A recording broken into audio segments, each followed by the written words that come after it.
And we are live. Today's cast is, it's a somber moment, but it's also I'm feeling more positive as each day goes by. This is Poppy 2K. I'm joined by Tuber 5 and KH Anime. Go ahead and do your intro, guys. Okay, January here. Remember to keep calm and game on. Make sure you listen in real well. Go ahead, Tuber. All right, this is Tuber 5. Still, shocked over the loss of Satoru Iwata, president of Nintendo. So we're just gonna have a, chat or discussion about, this topic and among other things. So, Awesome, awesome, guys. Um, Essentially, obviously, Kate and I, I was at work and he sent me a text earlier today talking about he wanted to discuss this topic a little bit further. He's got some hypotheses, I guess. um, you know, the the president of Nintendo, obviously everybody knows by now, Mr. Satoru Iwata, the Honorable Satoru Iwata, who made a lot of things possible for us as gamers. That was my daughter. Hold on. all right.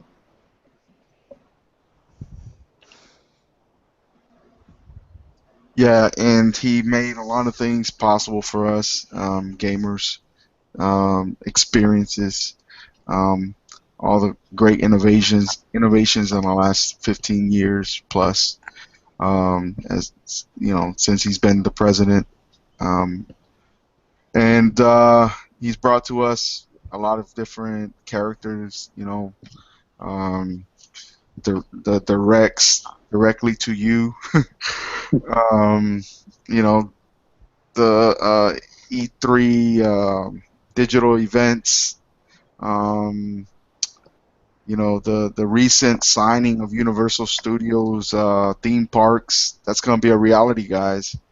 Who would have thought that? Also, um, I've heard works in the deals that are going to be in the pipeline for movies, full motion pictures, and whatnot. So there's a lot of different scenarios being played out. There's a lot of uh, different projects in the works that haven't been discussed, haven't been shown to the public. We got the DNA announcement. We also got the Nintendo Club pending action that hasn't been fully discussed yet. Obviously, it looks like they're going to be pumping some new life into the Wii U platform. So obviously, there's a lot of things going on, and a lot of this stuff was happening during the last year of this great man's existence, where he blessed us with his presence here on Earth. Because I'm going to tell you something. What that man contributed to mankind will always be remembered. Because I'm going to tell you, as an adult now, um, I'm I have to respect his contributions to the industry that we call gaming, and just look forward to speaking with you guys tonight. See what we can learn from each other. Obviously take the time that is necessary for you to go ahead and say what you want. This is open to anybody. Um, Obviously I have some topics, but as we continue and we go forward with this discussion, uh, everyone's more than welcome to present their own theories and hypotheses and whatnot. All right. All Uh, it dawned on me last night that I was just making a comparison and contrast on the things that Iwata-san did from E3 2014. That was around the time when he started getting sick and he was getting surgery. And I was just doing comparison and contrast, and the amount of directs we had last year, we had seven. Two was with Iwata. This year so far, we've had four, two with him in it. And uh, not only that, but you gotta think the collaboration with DNA was announced. Then you had the NX project announced, and I believe that. I believe even Reggie or someone else from Nintendo said themselves that there was going to be some big changes coming to Nintendo.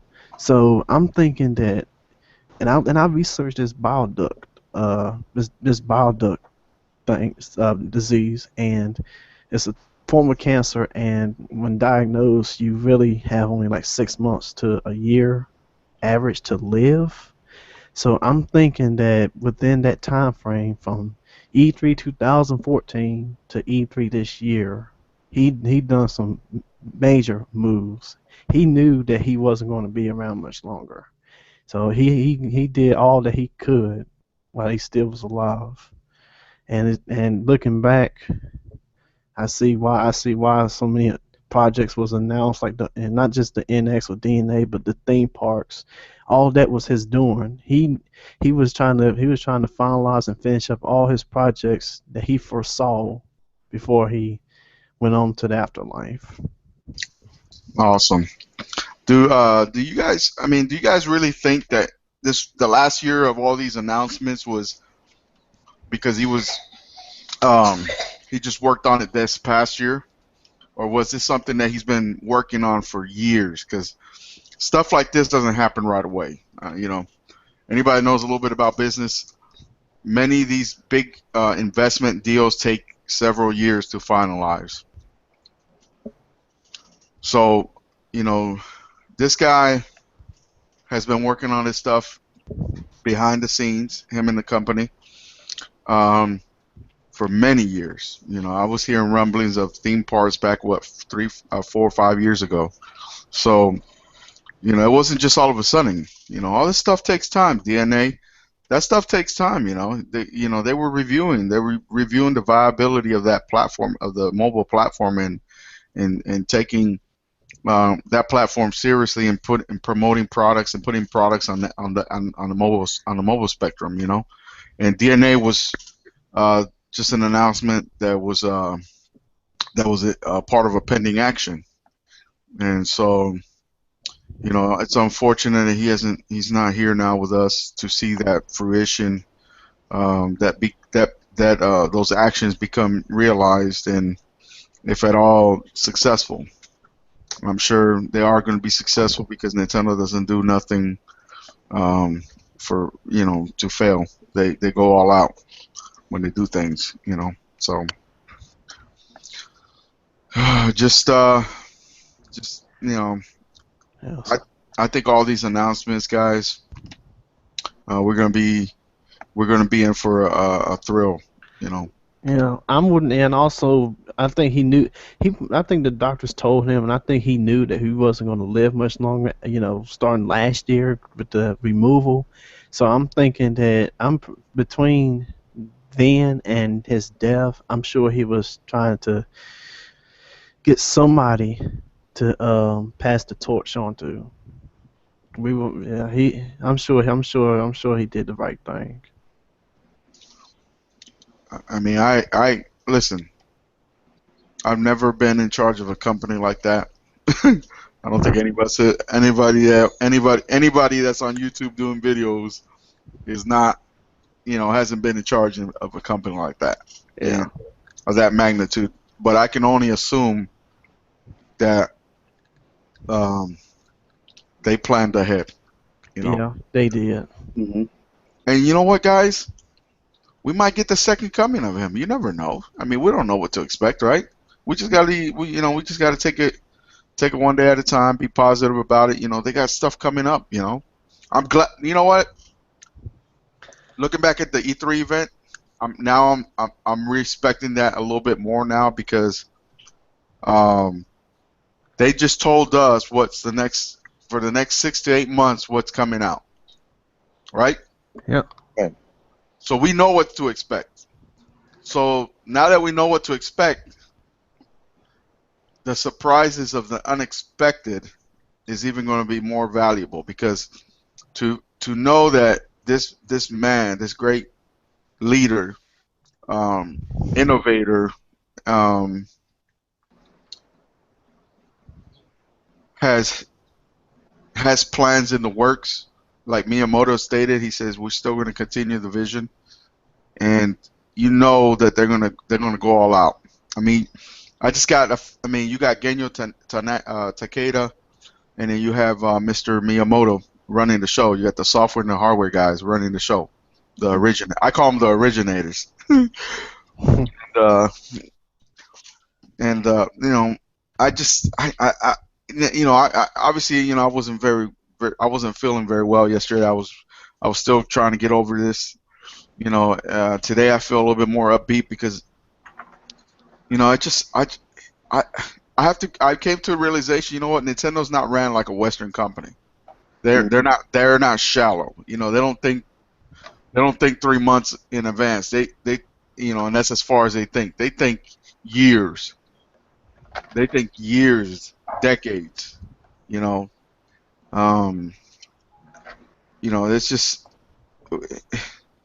amazing to think that, you know what, this company that's innovated gaming uh, as it is today will continue to deliver on the promise of innovating and bringing fun and entertaining experiences to everybody, not just us, the fans, but to everybody.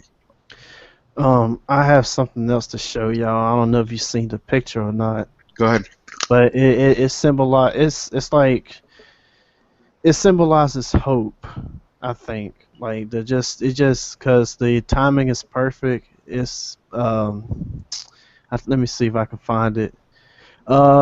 It means it means it symbolizes peace and calmness, which comes to us at the end of an unsettling periods of our lives. There it is. You see that? The rainbow. Yep. Let me put that out there. That is very, very symbolic. Yeah, the rainbow, and that was like yesterday, right? Yep. That's awesome. I mean, you look at that building, and all you think about is like, those are some of the greatest minds on earth right there in that one building. You know, I Yeah. Yeah. mean, isn't that amazing, guys? I mean, what's Yep. going on, George? Welcome, welcome.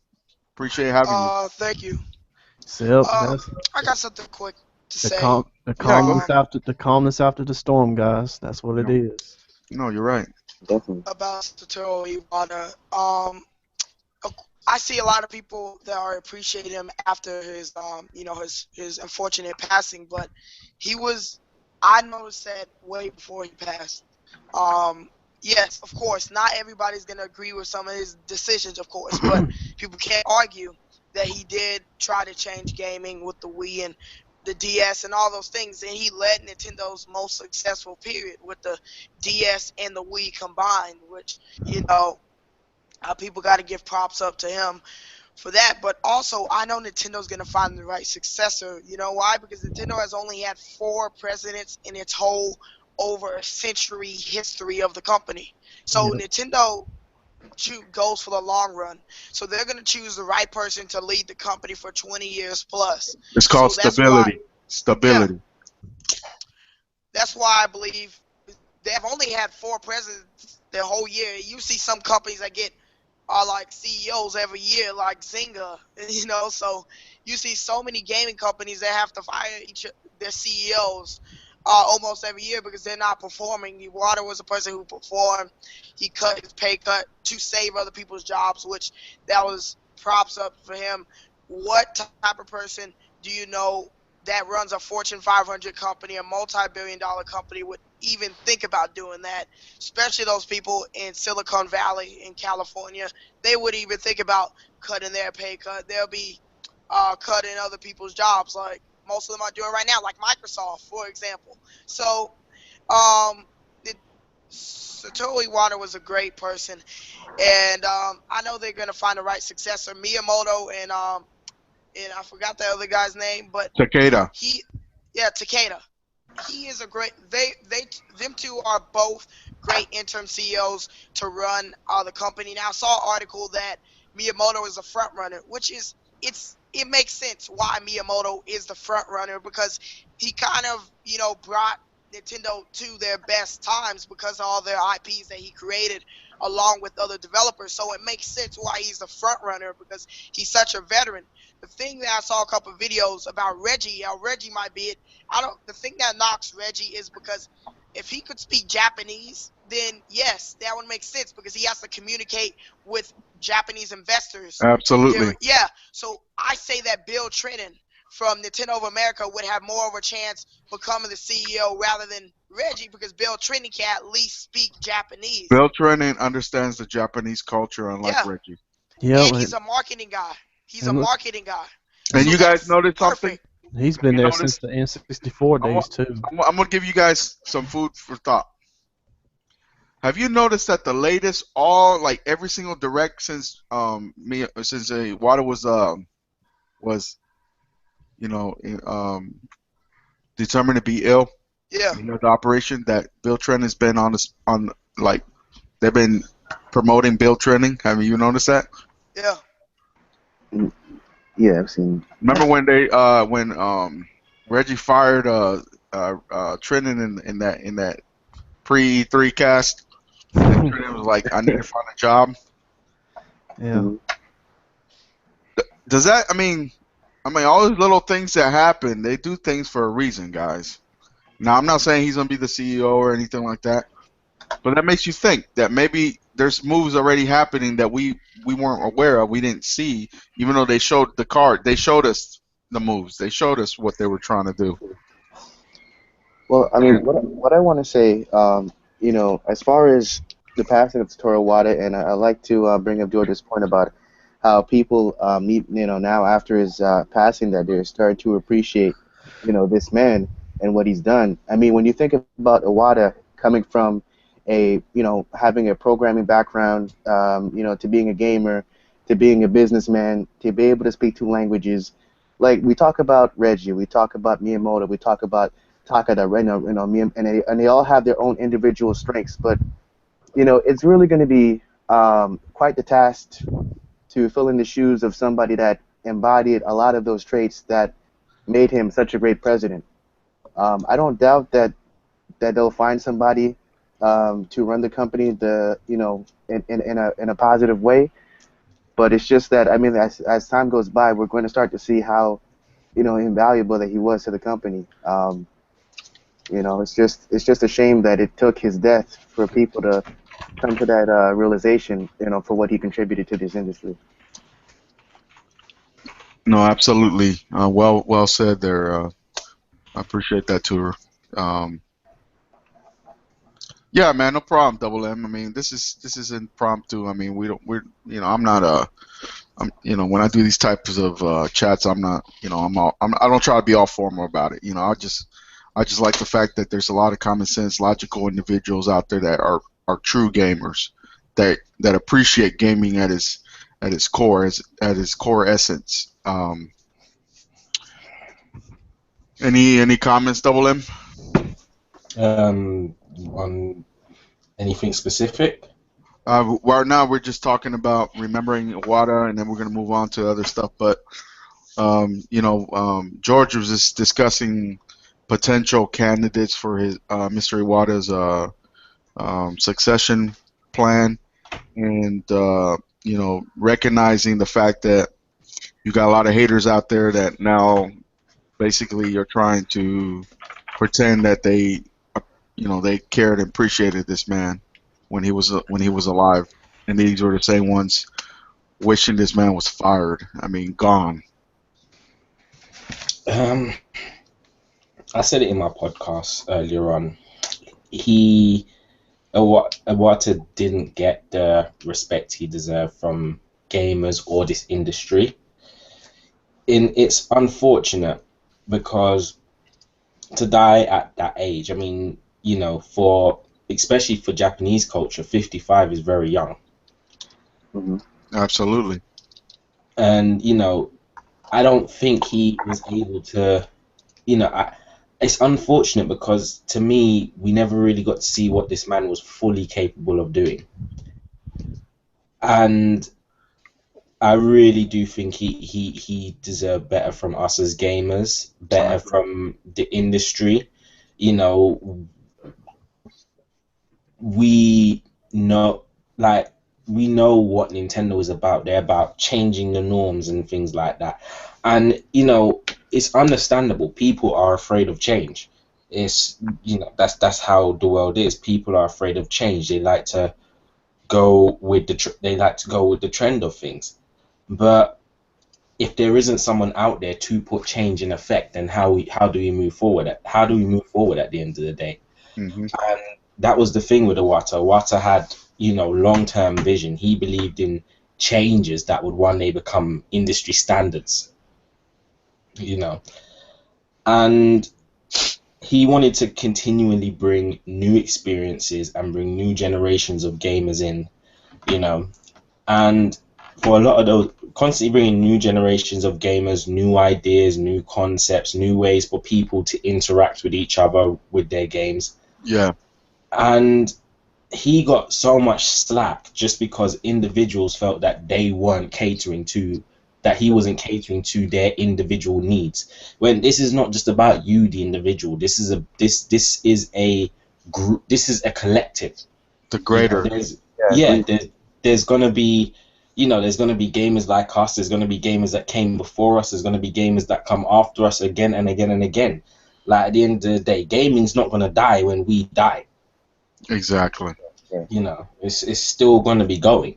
Still So some how part of it. Yeah. how do you slate a man how do you slate a man who just has that vision to bring gaming for everyone and make it, as he said, fun for everyone? How do you slate a man for doing that? I fail to understand it.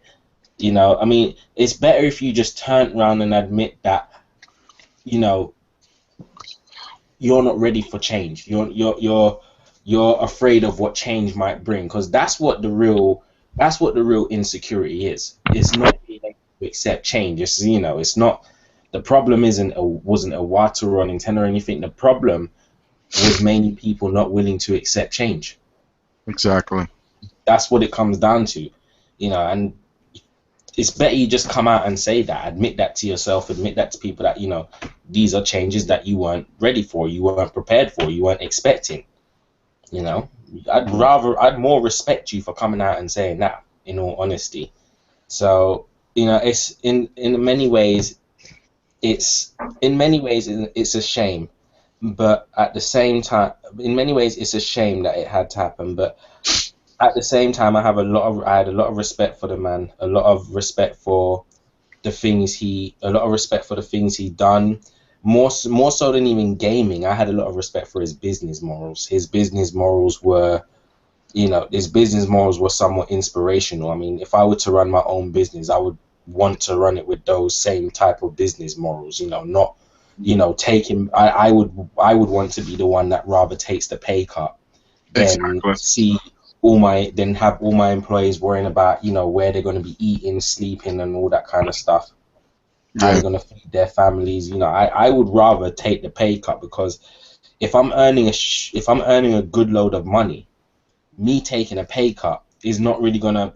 Even when I take a pay cut, like You'll be even if I okay. was to take 70% pay cut, I would still have more than enough to pay my bills and live on. But Exactly.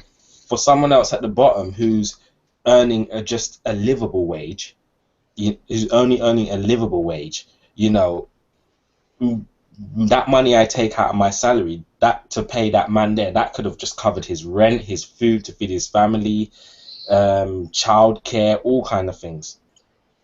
Mhm. Yeah, I So mean, I agree, man. I agree. so I have a lot of respect for him in that sense. But it's his character, he was humble. He was all about games. He was humble. He was all about games, and he just wanted to share he was one of us, and he just wanted to share. He had the power to share that passion with people, and that's what he decided to do.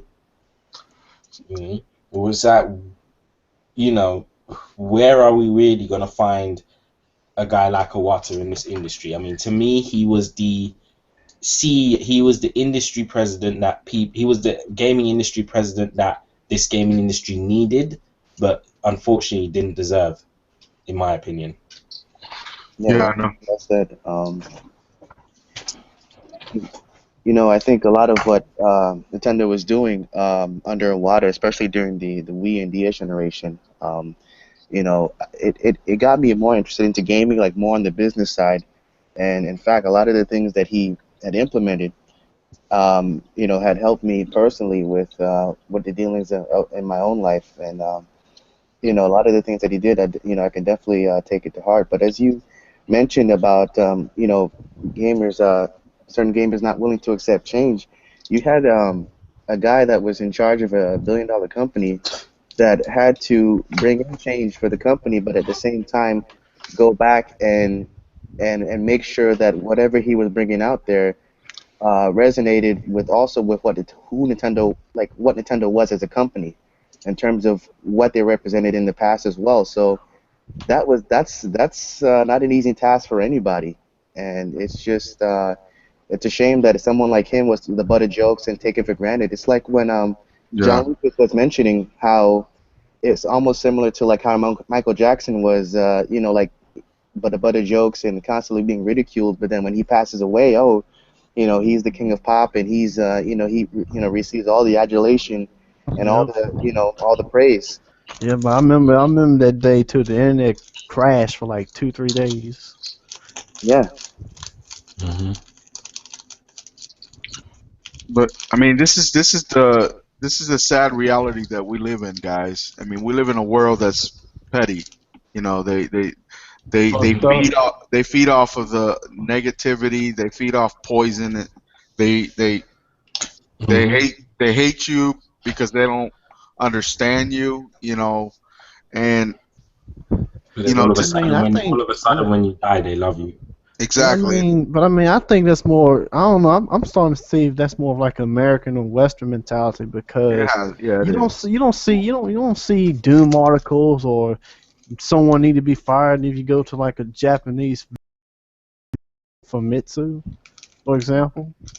Yeah, Hmm. because those people have respect for elders. They respect their culture. They respect their people. They respect those that disagree with them. Yep. And here, over here in the United States, it's sad to say that we don't respect people that think differently than us. We don't respect change. We don't respect others that have differing opinions.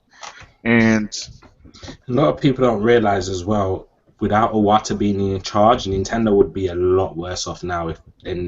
Because Yamuchi was a great CEO, but he was getting to that point where his methods didn't fit the time he was in, and right. it was actually starting to drag Nintendo down. And when Yeah. Iwata took over, he pushed the profits up so far it was ridiculous. yeah, He I've said that before, Double M. I've said that the amount of profits and success under Iwata, I mean, eloped that of he's done over half of what Yamuchi done in one generation, and that took what exactly. Yamuchi done took nearly 6 generations. He was 50 years as a CEO.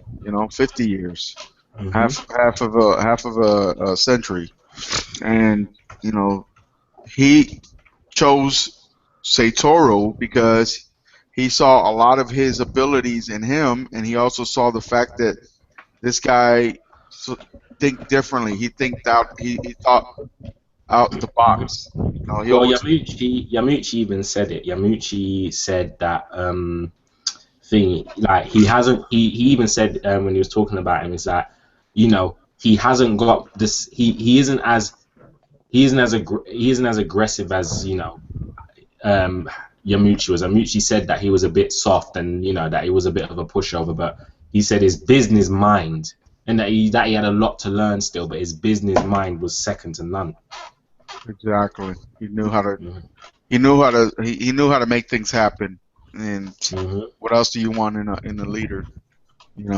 I mean, like you were saying, this man took a pay cut when everything wasn't going their way, and he did it during the lackluster launch of the 3DS when everybody said the 3DS was a dead in the water, and now it's Look how sort that like turned out. it's a billion-dollar business according to Reggie. A billion, not Hmm. million, billion. Well, Pokemon alone is a $2 billion business. So you got to think about that. You're talking about them making money off of the Wii U, even though it's not a 20 million console. sell through, it's still very profitable for them. Essentially, they can live off 15 million, in a lifetime. They're fine. Hmm. I don't see Yep. them abandoning it. I don't see them changing the We ain't direction. going anywhere for at least another couple years. I don't see them changing direction, especially now. Just think about how much money Nintendo has. I mean, they can like make zero money for 50 years and still Mhm. be Still want to okay. need a loan. I don't know if y'all saw the last investors meeting, but in terms of financials, a lot of people like to say doom and gloom, but they actually gained $2 billion more on their balance sheet. So, as of last report, they have $17 billion In in equity. U.S. dollars, not in Japanese. In revenue. Yeah, Yeah, you're talking about Yeah. equity. Yeah, yeah, Yeah, because I know before there was about 15 million and something, so now there's 17 million. yep. They've got Equity. they've They're got the very. largest revenue. They've actually got the largest revenue for gaming out of any company. See, they yeah, don't they Yep. don't do business like most Western companies do, which is borrow and pay back interest on that loan. Hmm. Look how much. I That's mean, yeah. I mean, Sony followed that Western trend. Look where it's got them now. They own exactly. so Sega did the many. same. Sega did the same thing as well. It was mostly Sega of America that destroyed Sega. Yeah. No, that's exactly it.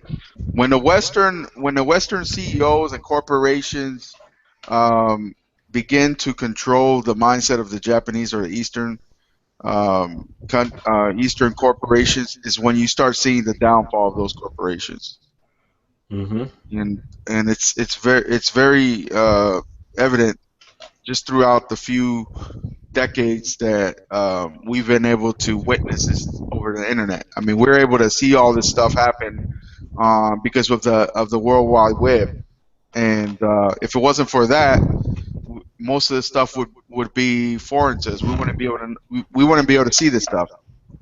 So now Hmm. we're able to form our own opinions, and this frustrates me so much, guys, that you have a lot of gamers out there that consider themselves gamers, but yet they don't search for their own information. They just follow the herd, they follow the trend, they follow the media hype bullshit, and Yeah. never make their own decisions based And, off their own due diligence. and you know what else? Whenever you decide to be a fan of something, any fan of anything does their research about what they're a fan of.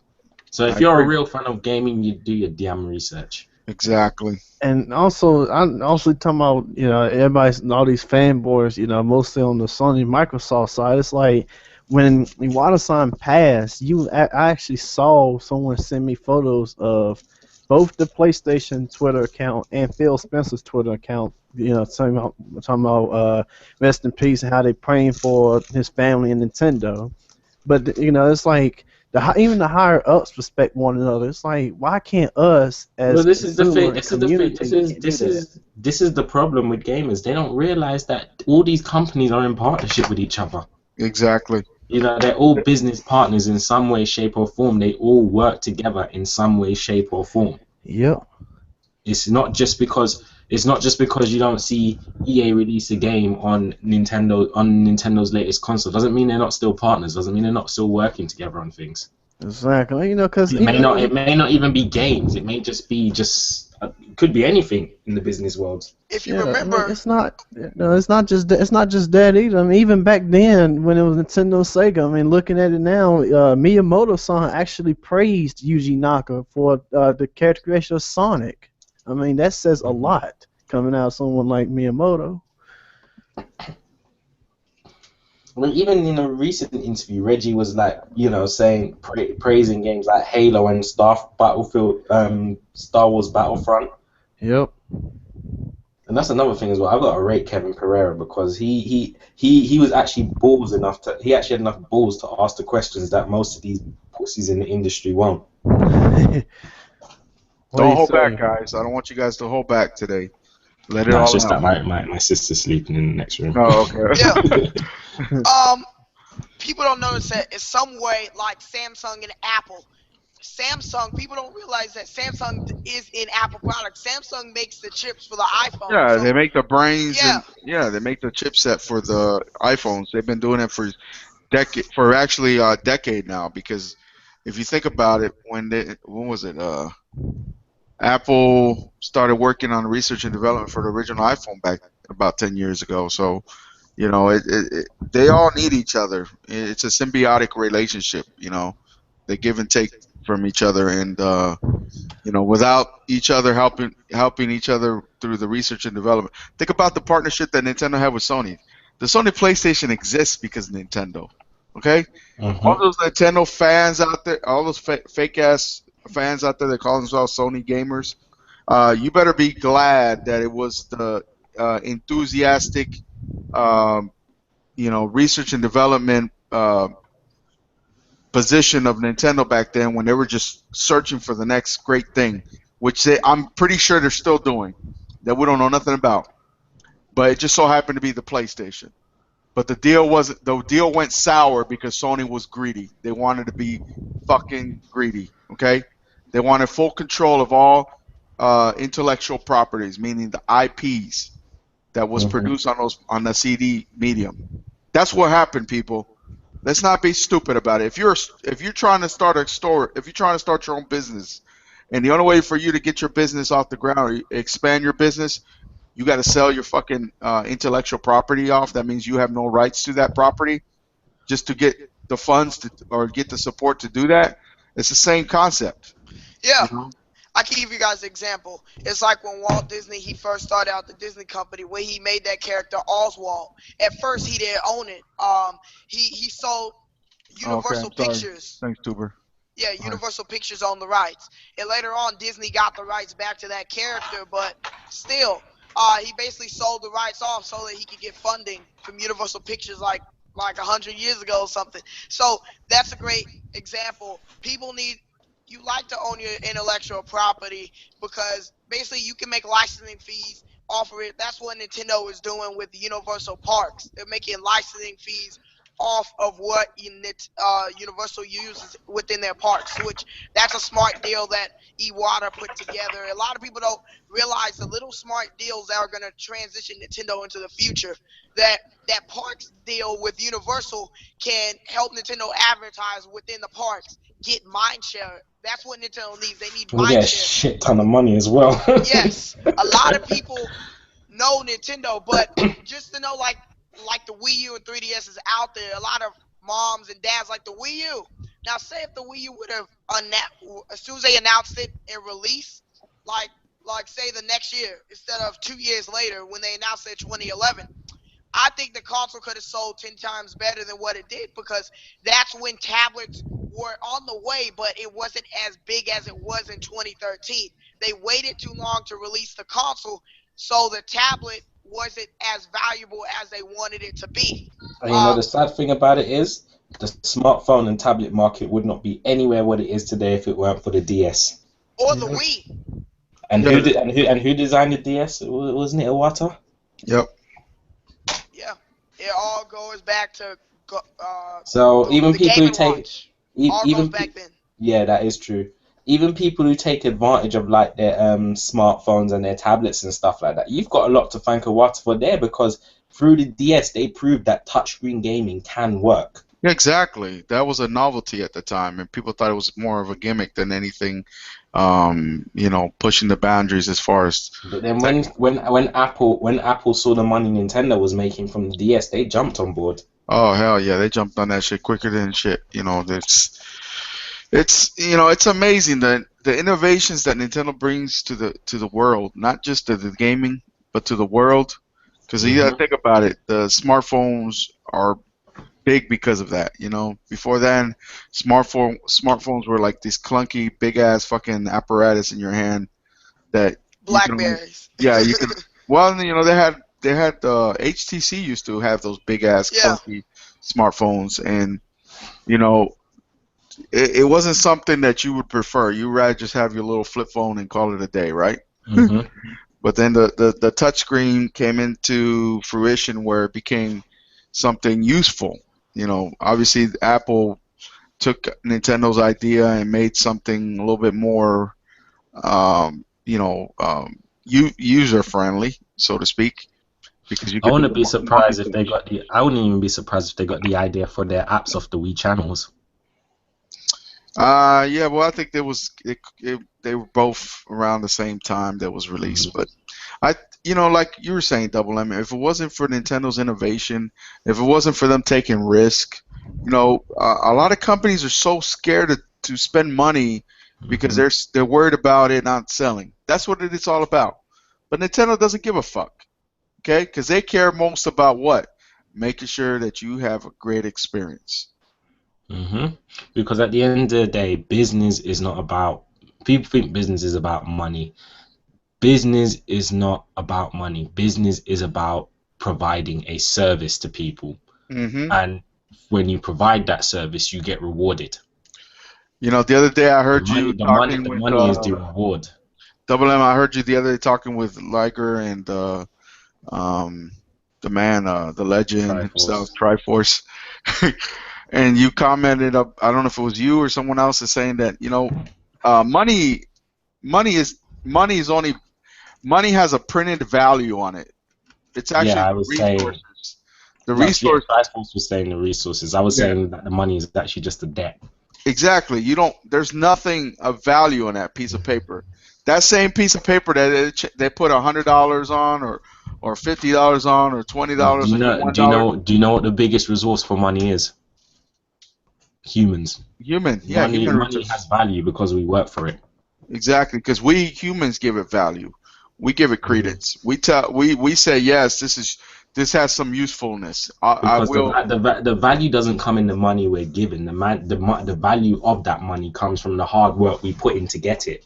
Yeah, and it's unfortunate that the world has sold themselves, sold their souls to this human made. It's seeing that it's not even worth the paper it's written on. Exactly. The Yeah. paper from the tree, the paper that came from the trees is worth more. Yep. And you know that's what I always tell people. It's like that piece of paper that you kill yourself for, you kill others for, you rob somebody, you break into their house for. Once you're gone, once you go on to move on, whatever, pass away or whatever, um, it's worthless. You can't take it with you. Mm-mm. You're born into this world naked, butt naked. Okay, with no wallet, with no stacks, nothing, No right? bank account set up. No bank accounts, unless you're like a trust fund baby or something. But even then, you leave this world the same way you came in. Okay, with nothing, Hmm. The and only. you're judged on what you do here during this Hmm. time. Oh, I don't know if Micah, if he heard me before, uh, before he came in, how I was saying about Bill Trinen, how if they like Bill Trinen is more likely to be at least hired as the head of Nintendo than Reggie, because he can communicate to the Japanese audience. Like I Hmm. said, you know, Reggie, yes, sure, he's good for the Western market, but you again, you need Japan, and you need Japan to win the world. That's what the DS proved, that if you have Japan locked down, you usually most likely will win. Um, in terms of sales, and Nintendo is still leading in terms of hardware sales. People don't realize that Hmm. if you put the 3DS and Wii U numbers combined, they're still leading in hardware sales. And yes, I know Microsoft and Sony do that. They combine their numbers to make it look better. So, you know, if you put those numbers combined, they are leading in hardware. So they're still the leading Yeah, because hardware still, seller. that's like more than 60 million. Yeah, Hmm. Yeah, that's Bill, about I, 64. Yeah, I didn't about. think of Bill Trinen, but Yeah, same here. he would kind of make sense in a way. Isn't he like a VP or something now? They Yeah, moved, he's a they moved him marketing up. guy. So that's good because again, Nintendo needs mind share. So if they get him, he can speak Japanese, which is a great plus. They get somebody that can And communicate. not only that, if you know, not only that, he's in charge of the Treehouse team. They deal with like localization and things like that, and also as well, they actually, you know, they a lot of them are actually people who play the games as well. Yeah, Yeah, exactly. So then, you know, that's a good focus group right there to have when, you know, thinking of games to develop or thinking about what the fans actually want. Well, this could possibly be something that could happen, guys. Because I mean, remember we were talking about it yesterday. Somebody that's going to take over Nintendo needs to understand the Japanese culture. You just yep, can't have Yeah. somebody. It doesn't matter how successful they are in America. They have to know how to speak with the Japanese people. They have You to know don't how to you communicate. don't you don't turn your back on your home country. I No, mean, exactly. Sony did it, and look where they are now. yep, And do you know what the worst part is? It's their home country that's still saving them. yeah. Yeah, If because you they think give them about those it, loans. Yeah. Not even just that; it's the support their PS3 is still getting in Japan, the support that the Vita is getting in Japan. You know, and you know some of the support that PS4 is getting, but PS3 still sells in Japan. that's what helped turn around the sales a lot for the PS3 to pass this 360 because they had great support from their home country from the PS2, and a Yep. lot of people remembered, Sony as a brand. All those quirky But titles to go. be You honest, know, are really Yeah, cool. to be honest, from time I knew that it was an American engineer that was the lead engineer on the PS4. Then I knew that it was it was kind of like this was gonna be an issue. Yeah, yeah, I know what you're saying. There's really nothing unique about it. It's just a computer. It's a small little, you Mm-hmm. know, low-powered computer. You know. And it's not even it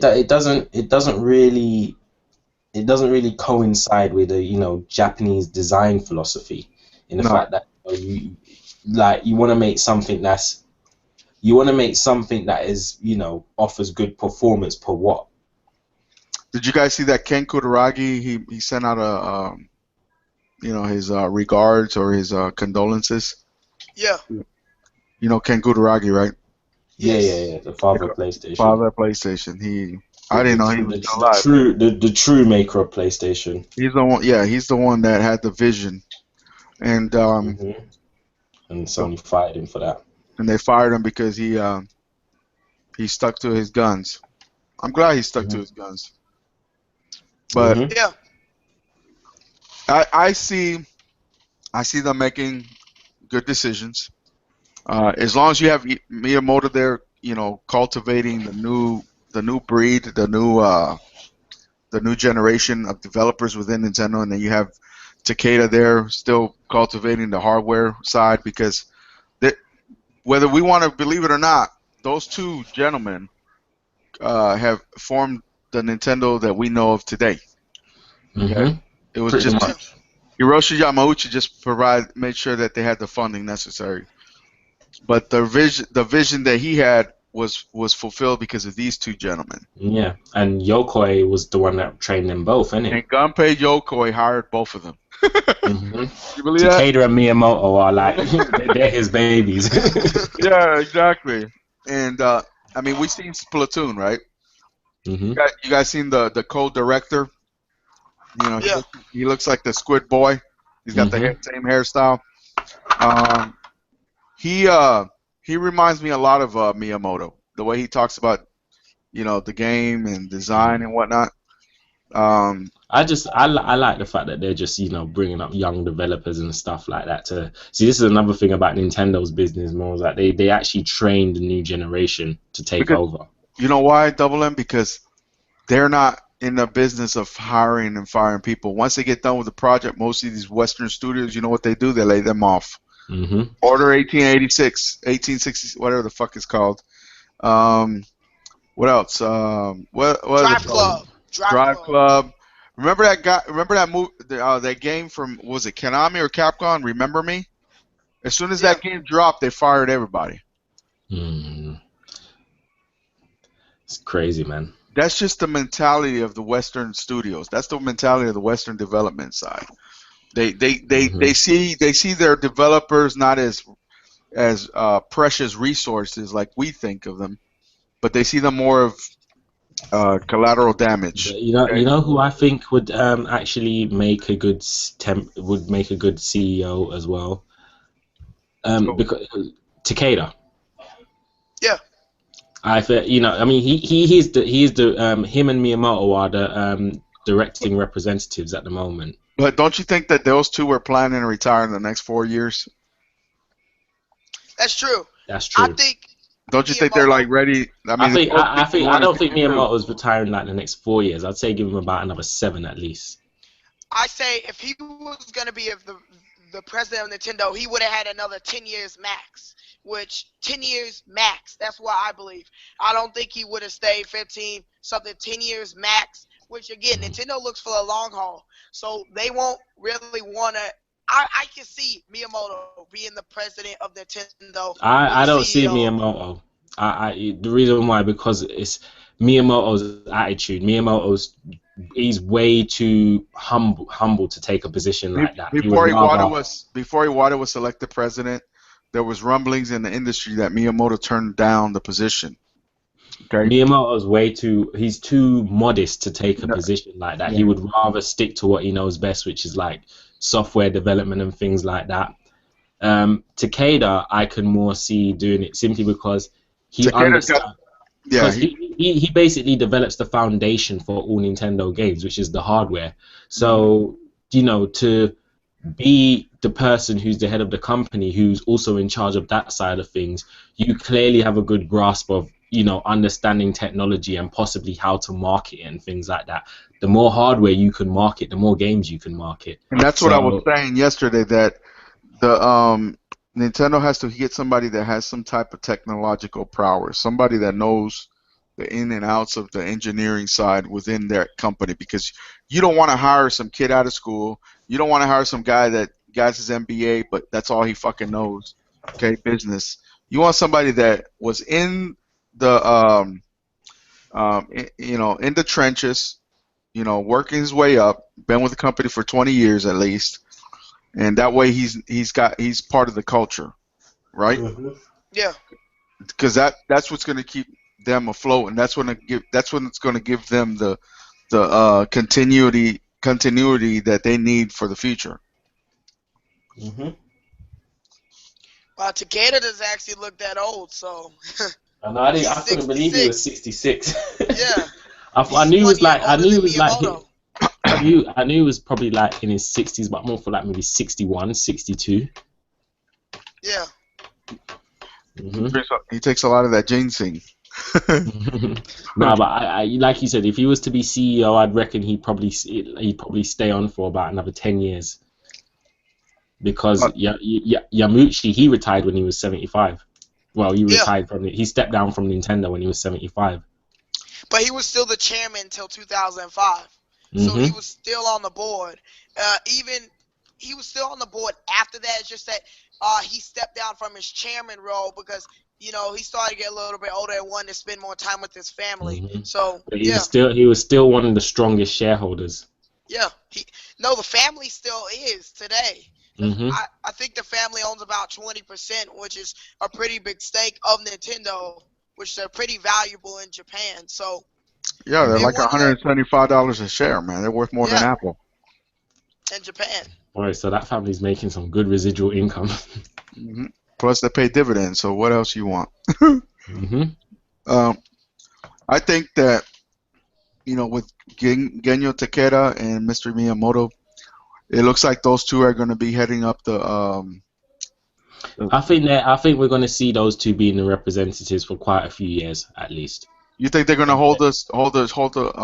They're not gonna. I don't think they're gonna pick because with the NX coming up and the Wii U coming, with the NX in production and the Wii U probably having its maybe the last couple of years, last 2 or 3 years. I don't think they want to try and shape. I don't think they would want to shape things up in the company too much. At least with Takeda and Miyamoto, whatever they've been working on, whether in terms of hardware or software, they're still working on. Things don't necessarily have to change. They did that with the GameCube, with Iwata. He came in like near the revealing of it. So it Yeah, wouldn't when be. the GameCube launched, he was handed the reins over. That's what Yeah. happened. So That was it a has succession happened plan. like that before. Like in the usual period for almost any company, in Japan it's a little bit more shorter, like about 3 months, to find like a true successor. Because again, you want investor confidence. Like you can see their shares they're a little bit down. Like when you first got the news about Iwata, they were up. I guess it was a bright side, but then now I guess investors are really thinking about like what is the future right now, short term. So I think right now investors are thinking about who's going to lead this company. And yes, they do have. I think Micah's right on terms that they should not try to shake stuff up. Like Shigeru Miyamoto is a very well-known man, so he's a good person as a representative And for. same with Takeda as well. Yeah, it's Takeda Both of too. them are. They've been with Nintendo since basically the beginning. Yeah. You know, so it was different with Iwata because like it was just like they switched over instantly.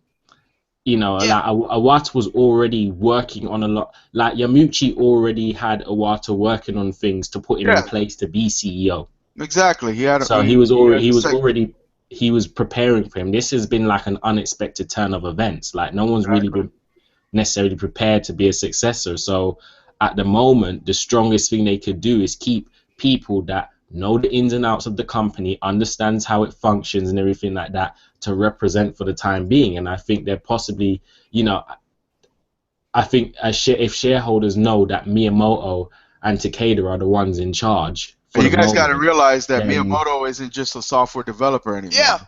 mhm. He's a general manager. You know what a general manager does? Manages the whole company. He's They like a. run the company, Yeah. guys. People need to Mhm. realize that. The thing is that they split those two up. They split up the two sides of the And brain. to be honest, shareholders' faith in Nintendo is probably most likely due to Miyamoto. In all fairness, Yeah. so if they, Yeah, but you had the Holy Trinity. You had Genyo and yeah, Shigeru and obviously, Iwata. yeah, but I'm gonna a read a lot. comment to you guys. You guys ready for this? Yeah. I think we can all say something about this comment. This guy's name is Titan990. He's not a troll. I want to say this to all the real gamers out there who are devastated by Iwata-san's death. Keep being real gamers. It's what he wanted. He wanted you Mhm. to smile and have fun. To all those fake ass ones, I hope you feel awful about all of those fire Iwata comments. I hope you feel awful for putting ads on your tribute video. I hope you feel awful for those stupid ass NX videos. And finally, please understand to never doubt Nintendo because they understand games. Wow. That was good. Powerful, man. Titan Um, 990. yeah, I'm Wow. liking that right now. So Wow. Yep. That shit was hot. that's It's like amazing. I mean, that's everything I've felt for the last few days. I've thought the same thing. I can't believe you got these people talking about all this, you know, They were talking all all, that smack before, and yeah, as soon as they're the talking man a lot of passes shit about it. away, And they're we're all like, R.I.P. and we're all saying Iwata has a plan. Iwata has a vision. It's Yamauchi's vision. It's Yamauchi's plan. He's just fulfilling it. And Mhm. everybody's like, oh, he needs to fucking go. Iwata, he doesn't understand the business, this and that. He needs to No, give the these time, people this don't and that. understand these people don't understand the business. That's why he's a CEO and they're not. Yeah, exactly. they don't understand this. Okay, here's a question: have you ever felt a shareholder breathing down your dang neck? So about the Wii or whatever. So they don't understand this stuff. They just like to seem like, Look, oh, look. they're If they were all to know-it-alls. be in, if they were to all be in the water shoes for even 5 minutes, Hmm. they would break down and cry and quit the job there and then. Yeah, they Yeah, wouldn't be able to handle that shit, man. They'd be pussies and run out. I mean, run away. Mhm. They they they they they'd curl up in a But fetal position in the corner of their office and cry and say, God, why am I here? Why don't they like me? Why are they hating me? Why Yeah. do I Hmm. got to put up with all this stress? Yeah, because they'd be too emotional to deal with the job. Exactly. But this is the thing: you don't appoint someone that position unless you know they can handle that kind of pressure. Yeah, exactly. This man, he was metal. He had the metal. He was battle tested. He was battle ready. This man, His body was ready. his body was ready. You know. Mhm. Um, I think that the NX is going to disappoint a lot of the haters, and I'll be happy as shit. I'll be laughing my ass off because when they see it's the next handheld platform. Mhm. Right. Yeah, guys, I'm gonna shoot off. It was Okay. nice Okay. talking to you. Yeah, But get like some sleep, man. I've got to be up at like 4 in the morning. So Holy shit, man. yeah, Thanks, Double M, but for stopping Thanks by. for coming. no Appreciate problem, it. man. Thanks for having me. All right then, Peace. man. See y'all later. Peace. Peace. Yeah, George. So it's just us right now until somebody else jumps in. Yeah. I left it open for others. I'm pretty sure other people will jump back in. But I I see the NX as being the next mobile or handheld platform. And all these haters right now they're saying, "Oh, the NX is the savior. It's gonna save Nintendo. This and that BS." They're gonna Nintendo be. doesn't need to be saved. They already have. I don't want to sound cocky in a way because yes, you can easily lose money in a flash. That is true. Um, but here's the thing: Nintendo is smart enough because again, I don't Easternized people they look at the long term. Western, they more look like the short term profits. They look like the next day. Okay, what we gonna do the next day? They look long term, like that whole quality of life platform. We still haven't heard anything about the quality of life platform. So to think that people think Nintendo is doomed, and you still have two more platforms that Nintendo announced that they haven't even showed off. You know, Yeah, like the quality of life a great example. That's probably gonna be showed off sometime like 2017 or next year sometime. But all you know that maybe the NX could be that quality of life platform. It could just be, like they could have just renamed it. People just never know. So when people assume that on a PlayStation 4, all they need to do is to think about it. Even if this console, if it's a handheld, it will be the most powerful handheld on the market. It will be. It can. It will be. I guarantee you, it will run Wii U games because that whole connection that they showed off at that DNA press conference, how everything connects together, the 3DS, the Wii U. But people cancel off those platforms. I think that's some bull because that's not true. You see that including PC on that chart. It showed yeah, PC. So people need to realize that even if Nintendo does, if the NX is mobile and they have the mobile games on the smartphone, that's a smart idea because you can advertise the mobile games as, hey, play the full version on the NX, which is smart. So it can be like a Nintendo store at the end of the attraction. So it makes sense all around. Iwata planned the company for the future to transition it. I don't think as soon as he got out the hospital and all from last E3, I don't think he thought that this would happen, but I thought the past couple of months he probably saw that he's probably were gonna resign somehow because of his health, or he might not be here. I hate to say that, but that's why I think they were making that huge deals like Universal and DNA to transition the company towards the future. All makes sense at the end of the day.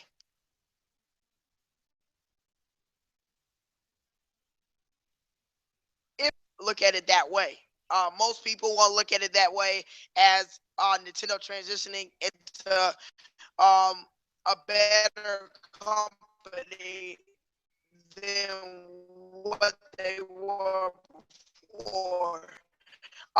They had the great IP is in adding so evident and me combo because you have the hardware guy and then you have the software guy that everybody knows and everybody knows him as the creator of Mario and Zelda and Metroid. So that is such a great combo to do it. Everybody knows Takeda as the person who designed the Wii and all Nintendo hardware. So that's the reason why there's such a great combo, and that's probably why the company is going to do so well in the future with them as representative directors.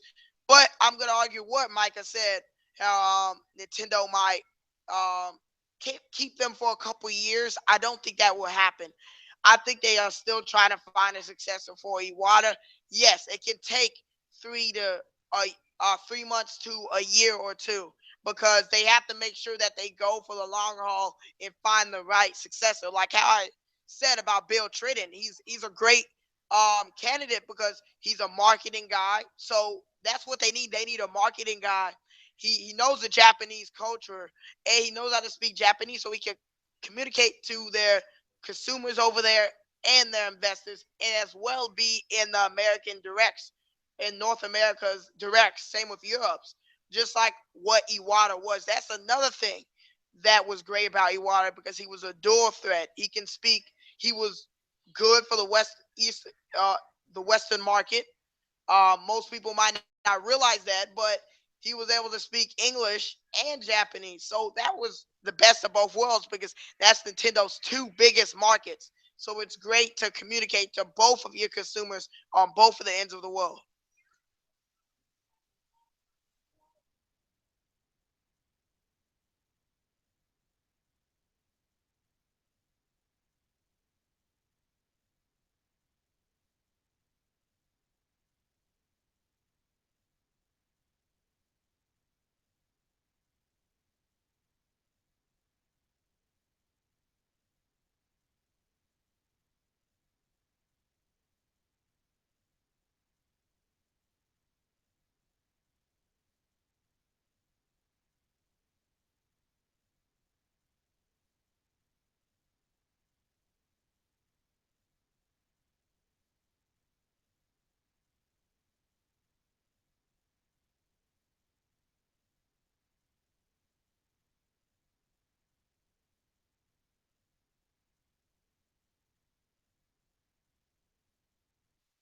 I see a bright future for Nintendo in the future.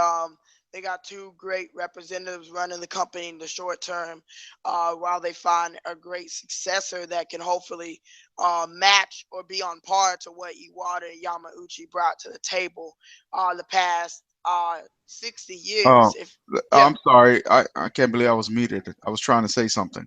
oh, Let me read this. Let me read this to you. Okay, you ready for okay, this? yeah. Trinen began studying Japanese while in high school, continuing it through college, where he majored in Japanese and minored in business. He also studied international business, international management, economics, and he also did translation in Tokyo, Japan, while he lived in Shibuya. Trinen began work with Nintendo, translating bug reports on The Legend of Zelda: Ocarina of Time. So that means he's been with Nintendo for almost 2 decades. This is what I was telling people. The next guy has to be a Nintendo Veteran. veteran for at least 20 years. That's what you want. You want somebody that has the blood, the bloodline of or the culture within their veins to run a company of this magnitude. This guy is loved arguably by all fans because I think we all appreciate Bill Trinen. Right? Yes. He plays video games. He speaks Japanese, and he understands the Japanese culture. Okay, he was Miyamoto's personal translator for so long. So they Okay, have like a great connection. So that's exactly. actually a plus. So Trinen's first translation project was Mario Party, a Nintendo 64 game first released in 1998. Okay, Yeah. today's 2015, 1998.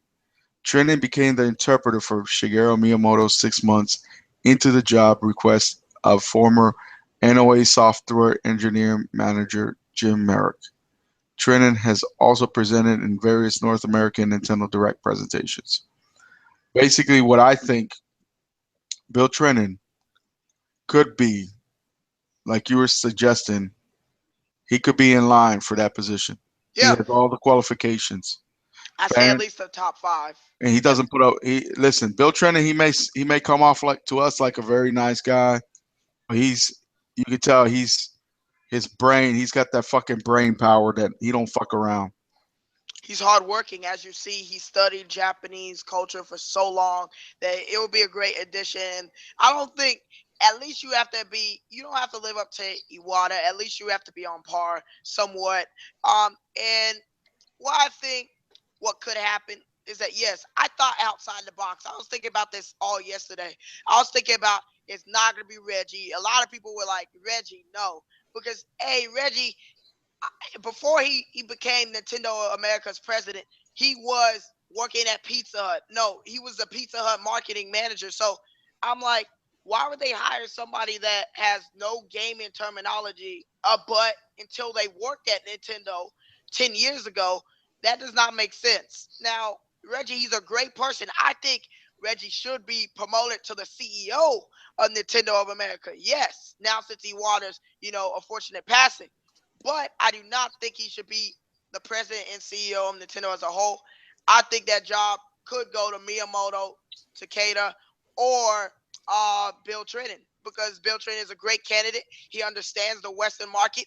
He was a big reason why the Wii was such a success and the DS and the 3DS. He was a big reason why they were able to turn around the 3DS with all those ads you saw during the holiday season. So he's a huge part of how Nintendo marketed their consoles, their most successful ones.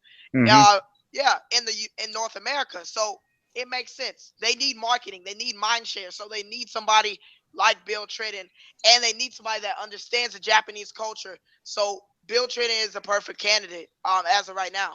He's young, Yep. obviously. He's probably in his late 40s, which would fit in with what we were saying that he's young enough to lead the company for years, but he's old enough to be respected. Now Yep. he he's got a LinkedIn profile. I don't know if anybody, if you don't, I don't know if you know Yeah. LinkedIn. Okay, I know. Trinen. Okay, Trinen started with Nintendo in 1998. Okay, Yeah. he's bilingual. Okay, he's he went from being localization associate producer to localization producer manager to product marketing um, to senior manager of product marketing to director of product marketing manager. Basically, he runs Nintendo of America's marketing now. Okay, Yeah. And also another good thing so about he's him. probably the one that did the Squid Kid commercial. He Yeah. was over that. So we have to realize that Nintendo has very well respected, very dedicated people overseeing many aspects of the company, and will respect the traditions of Nintendo, which we've all grown with in our lives, in our young lives, and have seen many fruits of their labor. So, what are you gonna say, George? Go ahead. Um. Continue. Again, another great thing that Bill Trinen does is that he's active on Twitter. So he's kind of like Phil Spencer and Yoshida in a way. If you think about it, if Nintendo has like, say if you can directly ask their president questions and stuff, that would be a huge thing. That's another thing, part of marketing. You can like say if you have a Twitter or Facebook, you can go and see his account. So that's another great thing. That would be a great addition because you can use that as like a marketing aspect, like Iwata asks a little bit. But you can use it on Twitter to promote it, and you can also do a developer interview, which it would be the best of both worlds. So you can use him for a lot of marketing because he's active on social media. I think that would be great. A great addition to Nintendo America, and a lot of employees, especially in Japan, already know him. So that's a great addition because most of the developers have been translated by him at least once or twice in their Nintendo career. So that's the reason why he would be a great candidate. There's probably many others that Nintendo have that are probably just people that we don't know, probably behind the scenes, kind of like Iwata was. But Iwata was always a developer that we knew, but we didn't knew him as until he really became the president. A lot of people didn't really start to realize, okay, this guy's pretty good, pretty cool as a president, until really, I guess, until the 2005 to 2004 conference with the DS and the Revolution or the Wii. That's when people started to realize him a little bit. But I think Bill Trinen and Miyamoto and Takeda. yeah, they are all candidates, and they probably have many others. But I'm gonna tell you somebody else. And I was talking to Mr. Red Fox about this the other day. Yeah. I think.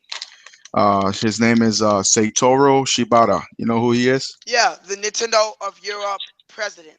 I know. So he's he was promoted from Australia president, which is the smallest market, arguably, to Europe, which is a lot bigger. Okay, and it looks like he has been successful in Europe, from what I was reading. Um, Obviously, Europe is a tough market because it's controlled by the Sony. Sony and somewhat Microsoft, but mostly Sony, right? Yeah.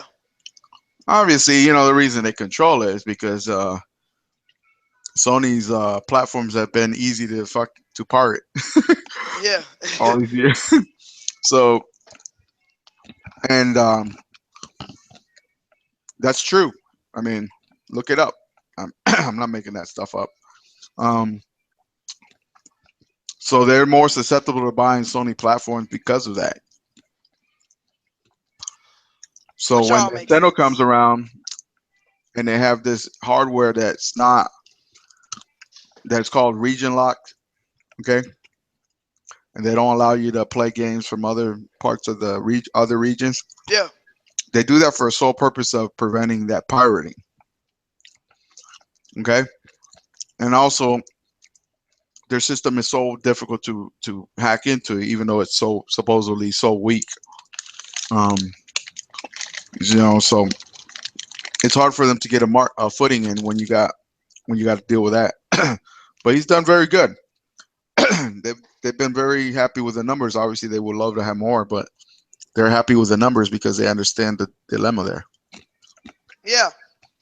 I'm gonna say something real quick about the whole network thing. Go ahead. And you have to realize that not you, but I mean everybody that's watching and all the whatever people on YouTube, is that you see PlayStation Network, Xbox Live going down, and Nintendo Network is supposedly be the worst one, but you rarely see that go down.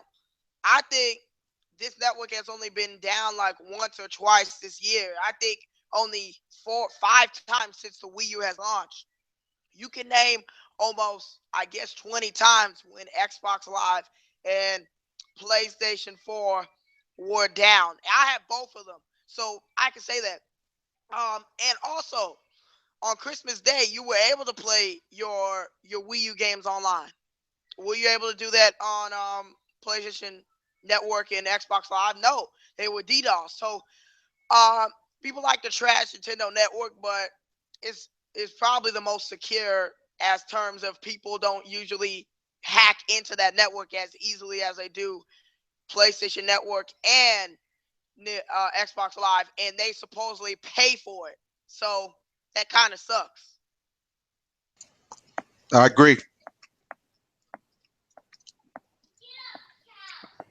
The the Nintendo Network obviously isn't as well. Um, It doesn't have a lot of features, but it is yeah, secure. isn't as you know uh, diverse in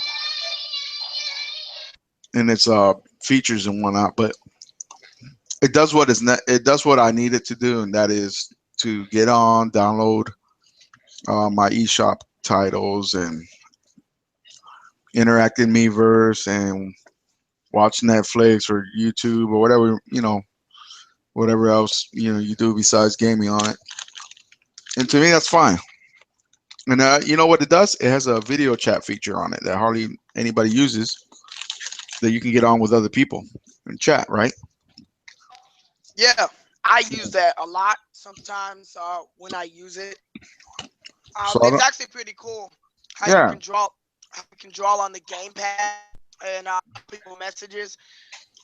I think that was a great feature that didn't really get used a lot. It was kind of unique to the system in a way that yes, the other consoles like Microsoft, they have Skype, of course. PlayStation, I guess it's just called PlayStation Video or PlayStation Chat. And I think it's pretty cool that the Wii U came, especially now it comes with a camera boxed in, um, so that you're able to draw and talk with your friends online. Which I think if they could have incorporated a couple more features, it could have been a way better system. But say if Nintendo did have all those features of all the consoles, plus it was secure, it would definitely be a superior online.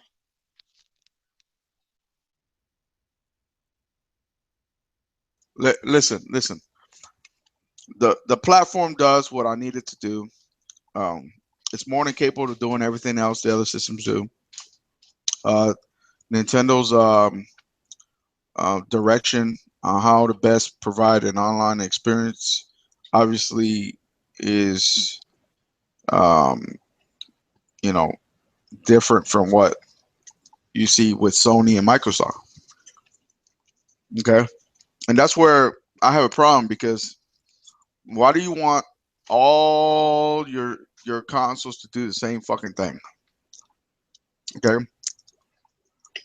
why do you want everything to be the same? Isn't that what is amazing about the world that everybody's different? Isn't that what is amazing um, about different cultures? Getting to learn different Yeah, cultures and understanding the different the differences between all of us as human beings. So why is it that when it comes to your consoles, why do you want to have the same shit, same experience on all consoles? that does not make sense. I'm not like about the whole Nintendo network. I wasn't, I didn't mean by having the same experience, but I'm talking about it would be, it would be nice to have a couple of features. I'm not talking about in terms of games. I want Nintendo hardware to be unique. Because that's the only way Nintendo can sell consoles these days. People need to realize that if Nintendo was the same exact console as PlayStation and Xbox, people will still buy PlayStation and Xbox over Nintendo consoles, and that's the reason why Nintendo realizes. Like one of Iwata's quotes that they have to be different in order to sell home consoles these days. They tried that with the GameCube. It was basically the same as the rest of the consoles. It didn't sell as well as the PlayStation 2 did because they had that DVD player which sold a bunch of consoles, and they had third party support. So when people say Nintendo needs to go back to have all the third party games and basically being the same as the competition, you can look back to the GameCube, and yes, it still had the small disc, but it was still a very similar console to all of those consoles that generation. So when you do that, Nintendo actually sells less hardware if they go back to usually what they used to do back with the GameCube days and before that with the N64 and stuff. Yeah, because they had a very powerful system. We can all agree that the GameCube had its fair share of of of extremely high fidelity visuals for its time. Yeah. And I'm gonna tell you something. Every time I put a GameCube disc in, I never had to worry about a patch. Never had to worry about it. Internet being down. Never had to worry about none of that shit. I enjoyed my experience for what it was. Now, some of you are going to say, "Oh, well, Nintendo needs to get with the times because it's 2015, and we want to chat with our friends, we want to see each other, and all this other shit, right?" Well, that may be the case for you, but for me, who's a gamer that grew up during the sprite revolution, the 8-bit era, the 16-bit era, the 32/64-bit era, the GameCube era, 128. That's what and GameCube. well, actually, the PS2 was at 128, but the GameCube was a 32-bit system. Um, the Wii after that, which is the HD twins, and now we have the H tweens, HD tweens. Um, so I've seen everything. Okay, I've seen how it was back in the arcade days before consoles became the norm, where everybody used to go and spend their quarters and get in a few hours of gaming if you can afford it, because those machines will eat your quarters up. And we don't have that. We don't have that industry as rampant as easily available as it used to be.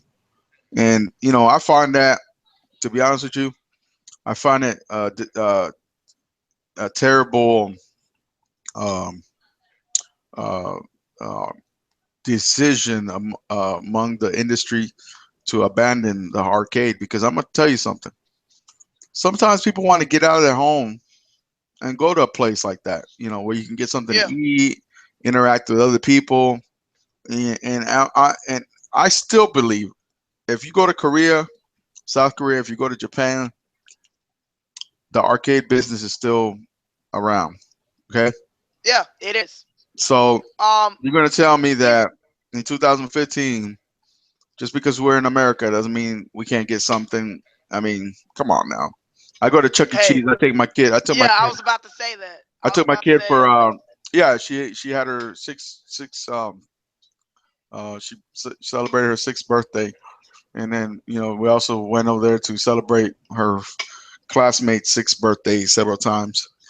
And I don't know about you, but obviously it's a children's place, but what they had things for adults to do in there too. It wasn't as bad, but the kids enjoyed themselves. It was a blast. I mean, arcades are still relevant in my eyes. I think they can still survive in this world. Um, it obviously has become a novelty because they're not as um, they're not as prevalent as they used to be, but I still think they have a place in this world. And you know, people that are growing up in this world now will probably never experience that, here in the United States in the West. Yeah, and just like you, I think that's sad that gamers of the new generation over the last 10 or 12 or 15 years that they haven't really been able to experience a full arcade but Chuck E. Cheese, and I think that's kind of bad in a way. Because yes, Chuck E. Cheese is a great reference to what it used to be, arcades, but it's not the full experience that most gamers got back in the 90s and 80s. So I think yes, arcades still have a place, but you have to realize that a lot of people are getting lazier and lazier every single day. America is one of the countries that have one of the most biggest people on earth. So our country is getting bigger and bigger every day. By bigger, I mean fatter. There's more fatter people um, in America. So they don't. People are getting lazy. That's the problem. They don't want to go outside their house. That's why Netflix is so popular.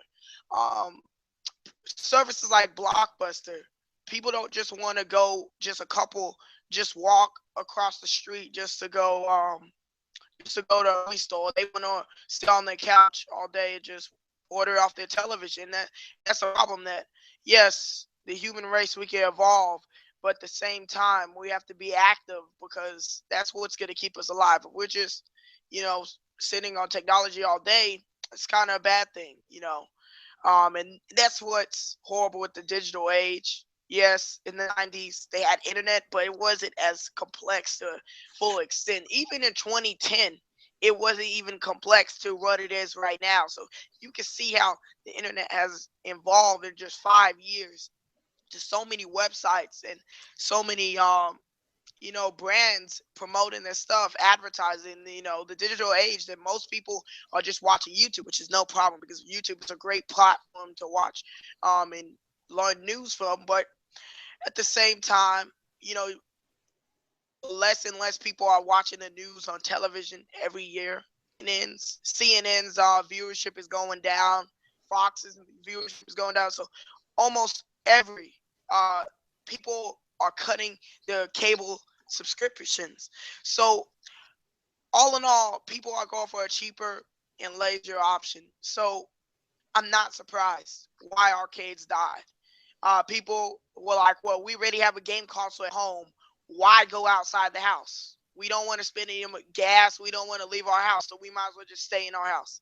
And it's sad to say, same with Blockbuster and all those other retailers that closed. Uh, People did not want to go outside their house and go outside and see the sun and maybe just walk to a store, which is ridiculous, which is only about a couple steps away from their house. People are Right. just getting lazy. It's ridiculous. You know, the lazy mentality, the sheep mentality, the herd mentality.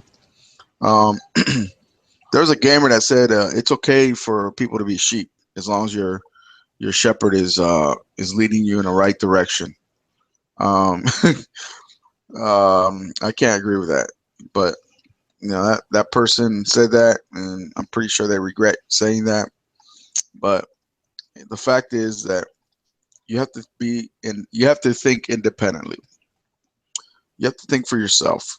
Do your own research. Don't listen to everybody that sounds like they're legitimate. Because I'm going to tell you something. You're going to be very disappointed when you act on that information and it turns out to be false.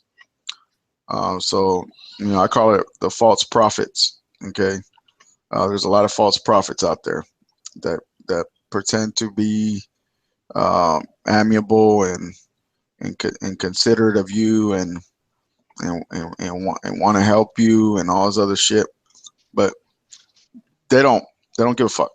There's George. How old are you, if you don't mind? I'm about 18, so Mm, you're about 18. You getting ready to turn 18. Or you past yeah, 18? How old? Okay. I'm turning 18 in August. So So you're unique because you sound very well versed in the history of gaming, although you weren't present during those times when gaming was just starting off. You can appreciate the history, yeah, which allows you to have an open mindset to um, you know the dilemmas that we're faced with today. Because essentially, if we continue down the western, we have two roads we can go to, right? We got the west and the east, okay, because that's the two prevalent industries, right? yeah. The western market wants to be corporatized, where every 3 months shareholders have to be presented with favorable numbers, the results of the sales of certain projects, and they have to meet certain sales expectations. Okay, right? Yep, yeah. And if they're not satisfied, what do they start doing? They start cutting people. They start firing people. They start laying people off. They start um, reducing the quality of the products. They start nickel and diming their gamers, and They essentially even do that's where mass we're at. takeovers. Yeah, those are So hostile, but essentially that's what the hostile. Western media. That's what the Western media wants. I mean, that's what the Western community wants, right? They want that shit. Yep. They want the pay to play at setup, right? They want you to Yeah. they want you to give up all your rights to your console console ownership. A lot of people don't realize, but that's what they want. Essentially, you're just going to buy a box to have that has a license that can be terminated at any time. Okay, meaning that even though you paid that money, those monies to purchase that product, they can terminate that product and terminate your use on that product anytime they want. Okay, Yeah. that's called 24-hour check-in. That's called always online. And I don't know about you, but my internet, although it's a very good internet in terms of capacity and download and Yeah. upload speeds, it's not very reliable. Okay, and so then we have the eastern side where it's mostly controlled by Nintendo, of Japan, and their framework for a successful gaming environment. They believe that gaming should be first and foremost fun, right? Yeah. That they want to introduce gaming to as many people as possible. Okay? Yep. Do we agree with that? Yeah. They believe that a game shouldn't just be a cinematic experience, but should be an enjoyable, fun, and entertaining experience. Right? Yeah. They also believe that when you purchase something, it shouldn't be devalued right away. Right? Yep. So why do we want to go to the Western mentality? Why do we want to go and pursue the Western um, management of the gaming industry and abandon the Eastern management, which has saved the gaming industry from a crash? Okay, a devastating crash that could have eliminated the industry altogether. And before all the haters go out there and say, "Oh well, Nintendo didn't," in Japan the gaming was still thriving. Yes, because they weren't doing shit. They weren't doing shoddy quality workmanship deals like they were in the West. Okay, and you can't say Europe. Oh well, Europe never had no issues. Excuse me. Europe is not really a much of a market. It's very fragmented. Okay, there's no clear and concise leader in that market. Meaning, France will buy 1,000 units. Maybe Germany will buy a couple thousand, and and so on and so forth. All the other countries in Europe, but the United States or North America, where you have the U.S., Central and South America, and Canada, right? Yeah. They consume the most video game products in the world, still to this day. Okay, so the fact that that market was dead, okay, and the other markets were alive, doesn't really speak to the fact that Nintendo did not, or doesn't counteract the fact that Nintendo saved the industry, because they did, or else you wouldn't have had all these third parties jump on board and get pissed off at Nintendo because they did things a certain way. Okay, if the market wasn't dead in America and in the world, in Europe, and in the East, why were they so eager to jump onto the Nintendo platform? Can you tell me that?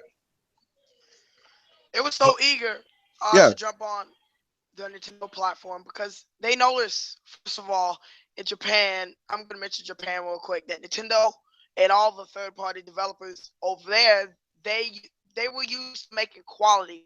And when Nintendo made sure they released the NES in the Americas, they wanted to make sure that every developer had at least a quality standard to some point to publish games on their platform. And that's the reason why you do get the official seal of Nintendo today. Because of that, they want to make sure that they had quality on their platform, so it would prevent a possible another gaming crash, because people would have no excuse, not no excuse, but um people people would appreciate a quality product. Um, like reason why that's another reason why Atari, went away. And sure, they're still a brand, but Atari is just a logo today. Um, they did not make quality games. They made a couple good games, but the rest of their games were trash, like ET. They made so many trash games that they're part of the reason why the market crashed. Atari.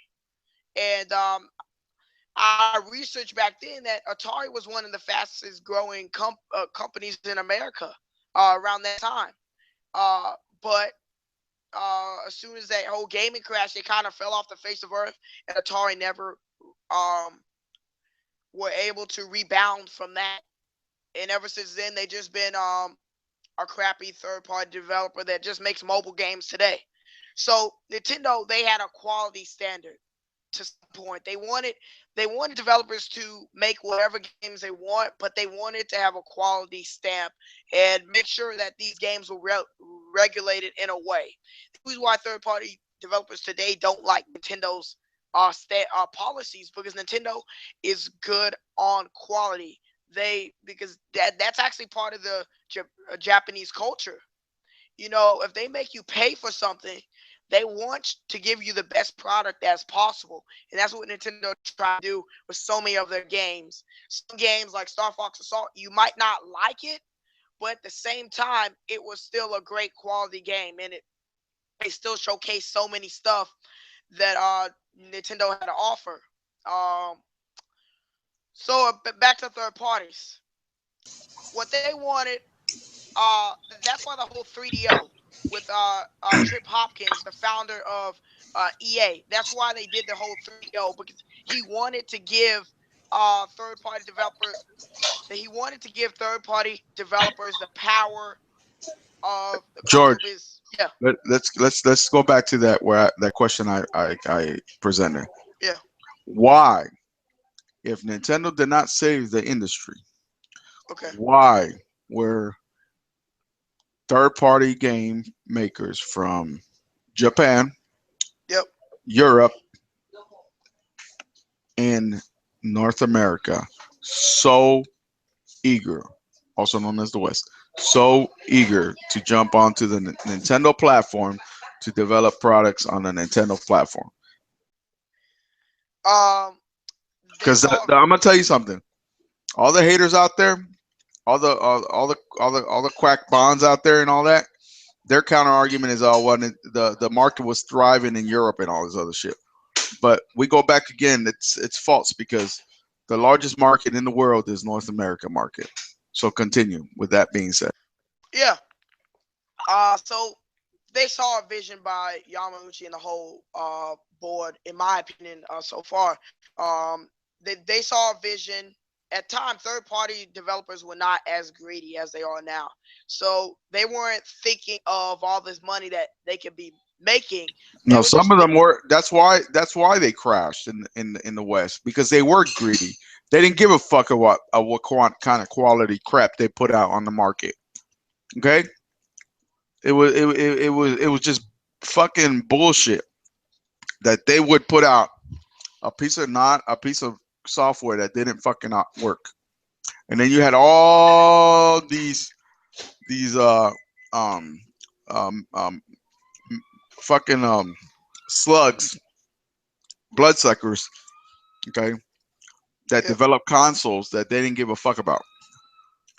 Similar to what you see with Sony and the Vita, and to some extent Microsoft platforms, because most of their products are going to the PC. So they basically abandoned the Xbox One. So continue. yeah. So like again, third-party developers, I said that they were not as greedy as today. The difference back then is that you were not able to just send a patch to fix a game. And that's part of the reason why the market crashed, because if the game came out broken, then it was broken. You cannot fix it. That's And why they didn't. The games were broken, and they send them out like that. yeah, so you were not able to fix it. So part of the reason why you have so many console makers that did not care about making their games They just threw random stuff out there. Hopefully, people would buy it. That was their mentality. And then Nintendo came. They showed off a vision of the NES, or the Famicom in Japan, that just to have fun, entertainment. They advertised the NES as a toy. That's the difference. That's why it's sold, because they advertised it as a toy. So they made people think that it was a toy rather than a console in North America, and that was part of its big success. Because they didn't want the North American audience to think, oh, here we go again, another game console that's probably gonna put out games like all the other consoles, like Atari and all of them. So Nintendo advertised them as a toy and targeted the kids because they know that the parents would do almost anything for the kids.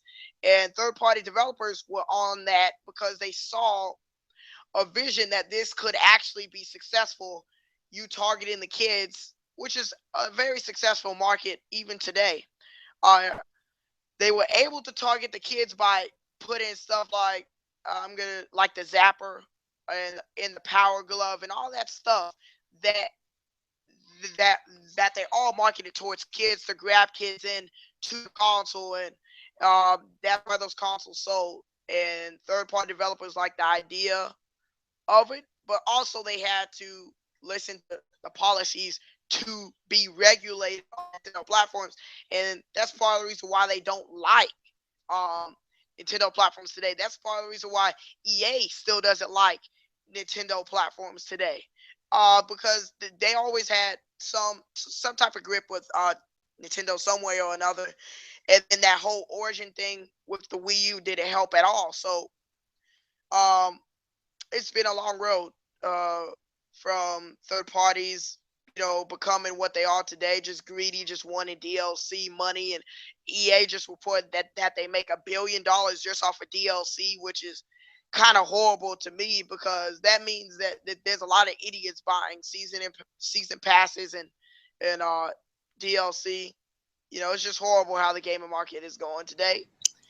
But a And lot of that is attributed to the fact that people think that because they have a 500 gigabyte hard drive, they don't need the disk. They don't need to buy a physical copy. See, that's another issue. People think that because everything's digital and it makes it easier for you to just start the game up. Okay, um, you don't have to put a disk in there and whatnot. Yes, it does. It makes it easier, but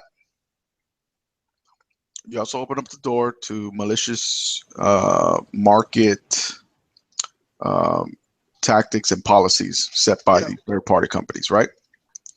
Well, these companies, they don't give a fuck about gaming.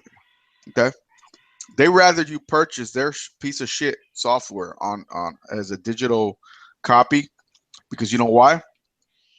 Because in less than 6 months, the $60 game that they sold to GameStop to the public or will be less than you know half the price, or yeah. maybe less, or even less than that. They want you to buy it digital because then they don't have to pay anybody anything. But of course the fees that's on the platform. But But when you buy it digitally, you're paying the full price anyways, and yeah, you're more. And the thing about if you buy it digitally, a lot of people don't realize this, but if you buy it digitally, you're more susceptible to paying. In my opinion, you're more susceptible to buying the DLC pass, which originally started as like 10, $15. Then it went up to 20. Then it went up to 30. Now it's up to 40, 50. Soon it's going to be 60. So uh, people are playing a dangerous game. And all you're doing is contributing to this inevitable crash that I think Nintendo will survive, because they built a solid foundation to where they're not worried about losing um, losing customers. Okay, because the yeah, customers are always going to stick with them, even if it's only 10 million strong. They've got 10 million strong customers. Can you say the same thing about EA? Can you say the same thing about Activision? Can you say the same thing about Ubisoft? Can you say the same thing about Microsoft? Can you say the same thing about Sony? No, you can't. Okay, because their customers aren't really loyal, and that's one of the flack that many I think many Nintendo gamers get is that they're too loyal to their um, you know uh, to their Platform of platform choice. of choice. Yeah. So I think that you know the reason that they're pushing the electronic distribution or digital distribution is because they want more control.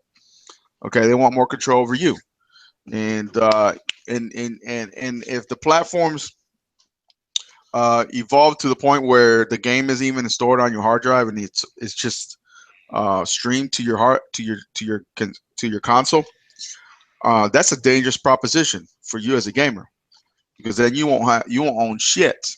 Okay, there won't be any games you own, and I think that eventually gaming, if they continue on the course where the Western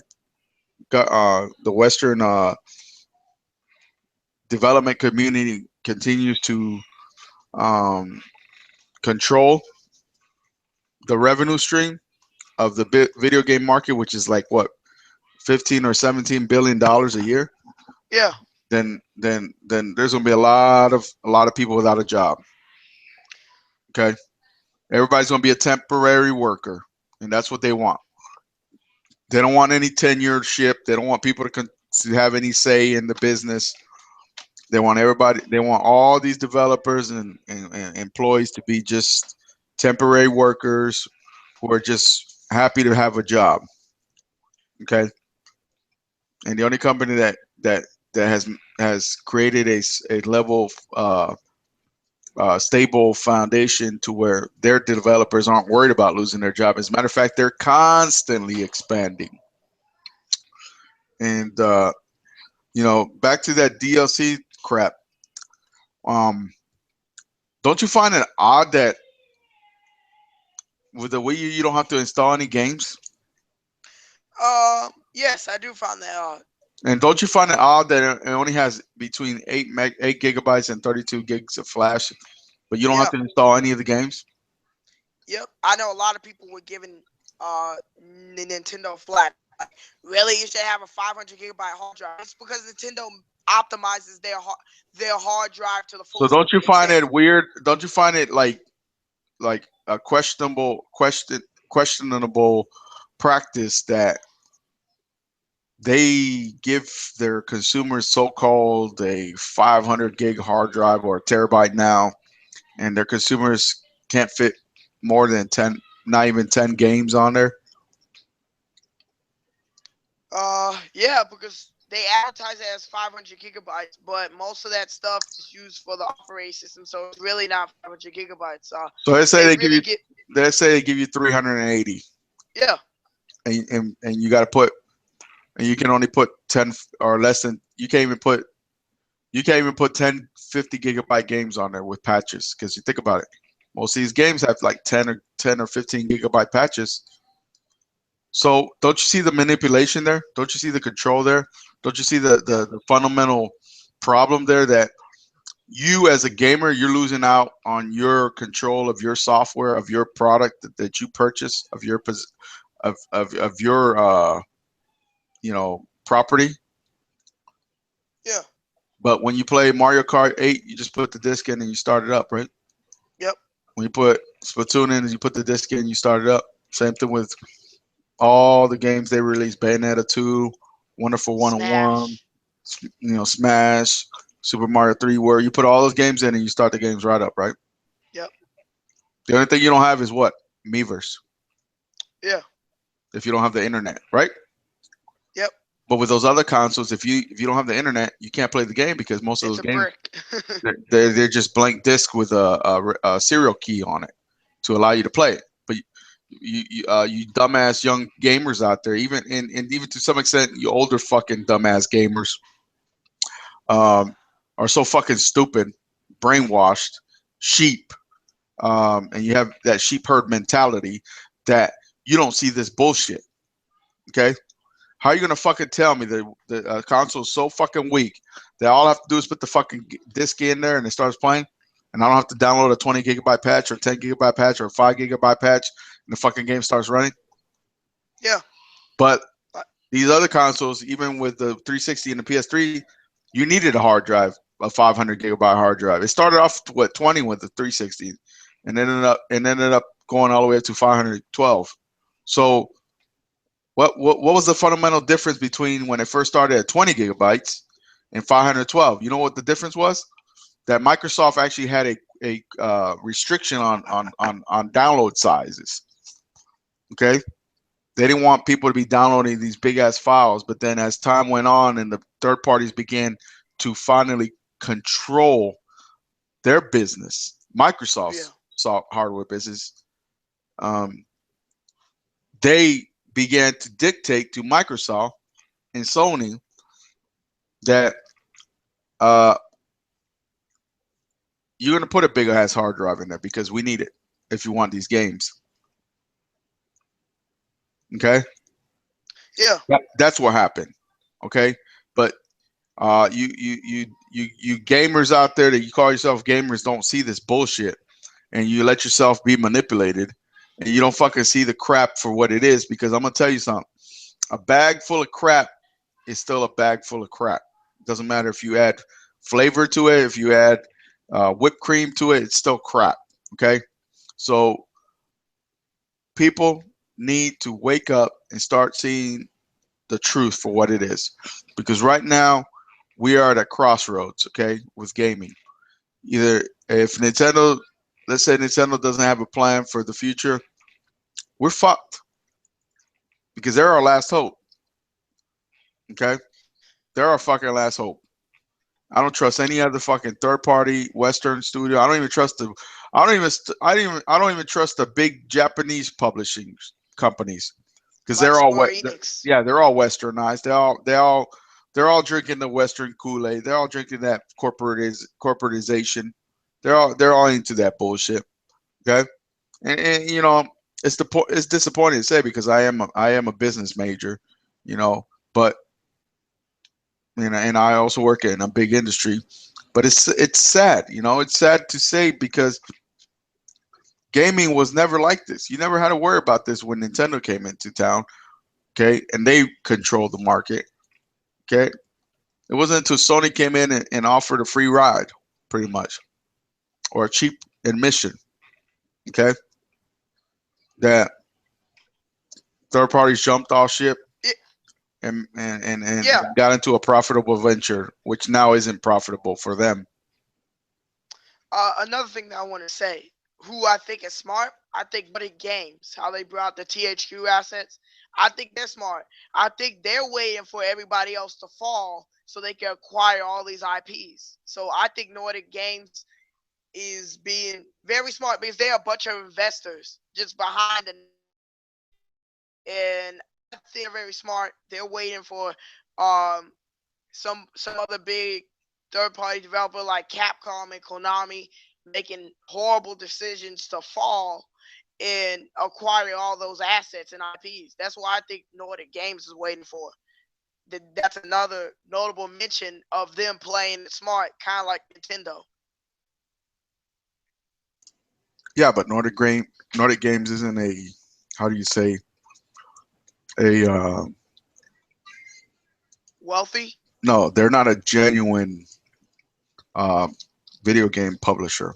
Meaning Yeah. they didn't earn their stripes through making good decisions, um, of um, of creating, you know, excellent software and I'm saying that they're playing it smart.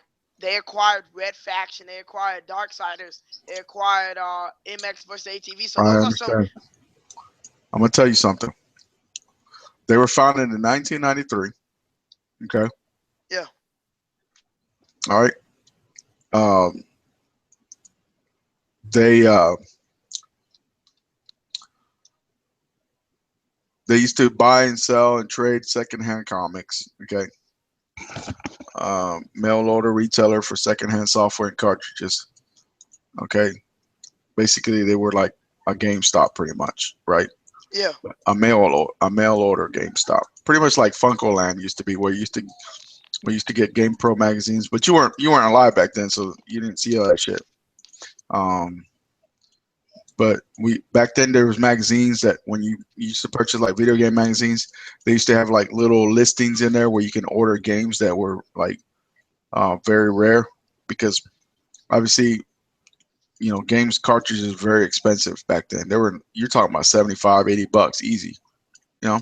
that was the going price for Super Nintendo, NES, and N64 games.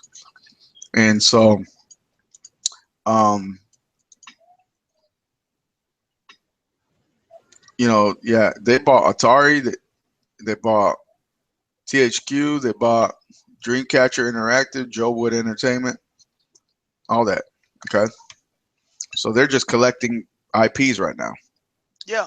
and they're buying them as cheap as possible because they don't have to pay full price because the companies are bankrupt. Yeah, well, I'm saying if EA or Capcom or any of those, I'm saying that they're playing it smart in a way is that this is how they're buying their IPs. They're waiting for some of these developers to fall, which there are a couple that are on the verge of falling. So they're playing it smart in a way because they do also acquire some of the studios if they get lucky for a cheap price. So, they're kind of playing it smart in a way. I'm not saying that I will respect them as a game developer. I'm saying that the people, because they are investors, it's Yeah, obvious. I'm gonna tell you something. Nordic Games is owned by GameStop pretty much. In 2000, British retailer Gameplay.com, later named to Game, right? Yeah, Because in the UK, Game is what? Is GameStop, right? yeah, it's a So big they acquired retailer. so they acquired Nordic Games for almost £6 million, okay, which is like almost 8 million probably. Um, after the .com bubble. Um, in 2011, Nordic Games Holding announced that it had acquired assets from Joe Wood.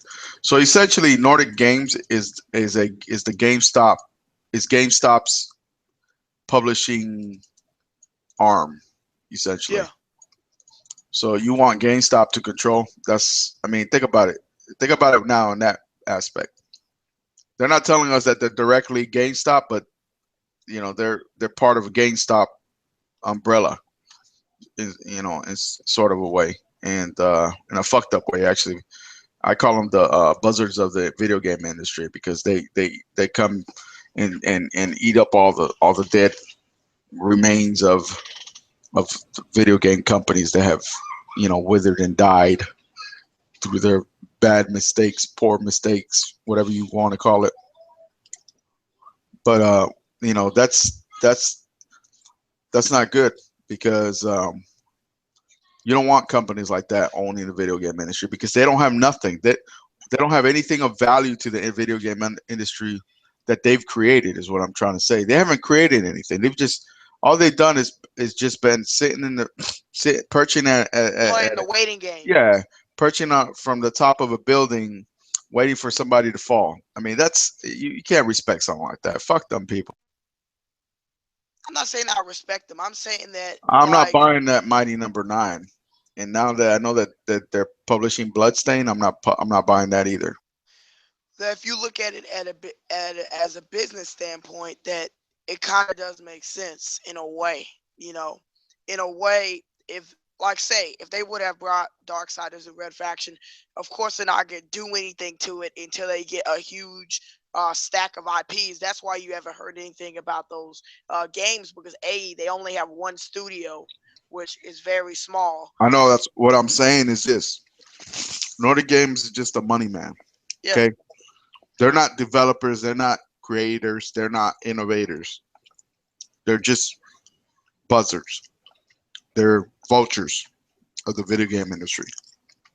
They've been that way since 2000. They've survived because they haven't taken any risks they haven't contributed anything to video game history. Okay, yeah. so we can't give them too much respect because they haven't earned it. Is what I'm saying.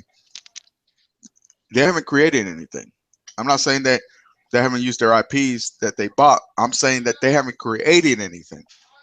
Okay, all they've done is buy and purchase other people's creations. That's all they've done. You understand what I'm saying now? Yeah, I understand. I listen. I don't. Hey, I don't hate any man for you know making money whatever way they can. I don't hate them at all. I respect that they've been able to do this routine for 15 years now. Okay, that's how Yeah, long they've been around. But I don't respect them as, let's say, as a innovator. I don't respect them as a game maker, as a entertainment provider, because that's not who they are. Okay, when they bought the Darksiders franchise, the only thing they've done is re-released Darksiders 2. yeah, on the PS4 and That's all Xbox they've One. done. I haven't done anything else with that franchise. And Which that's easy. You can always just re-release it because they have all the footage, they own all the stuff of the game. So it's very easy to do that.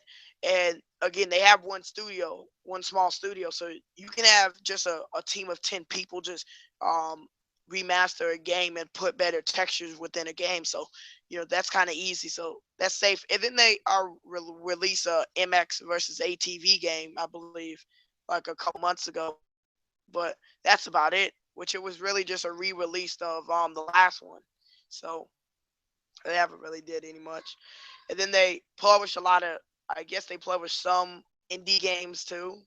Um, and still, that still isn't a risk because they have taken a risk on high cost development. If you saw a quote from one of them, they said that they don't have to spend over $100 million to make a red faction um or or Darksiders. They could just spend money north of 10 million just to make a game.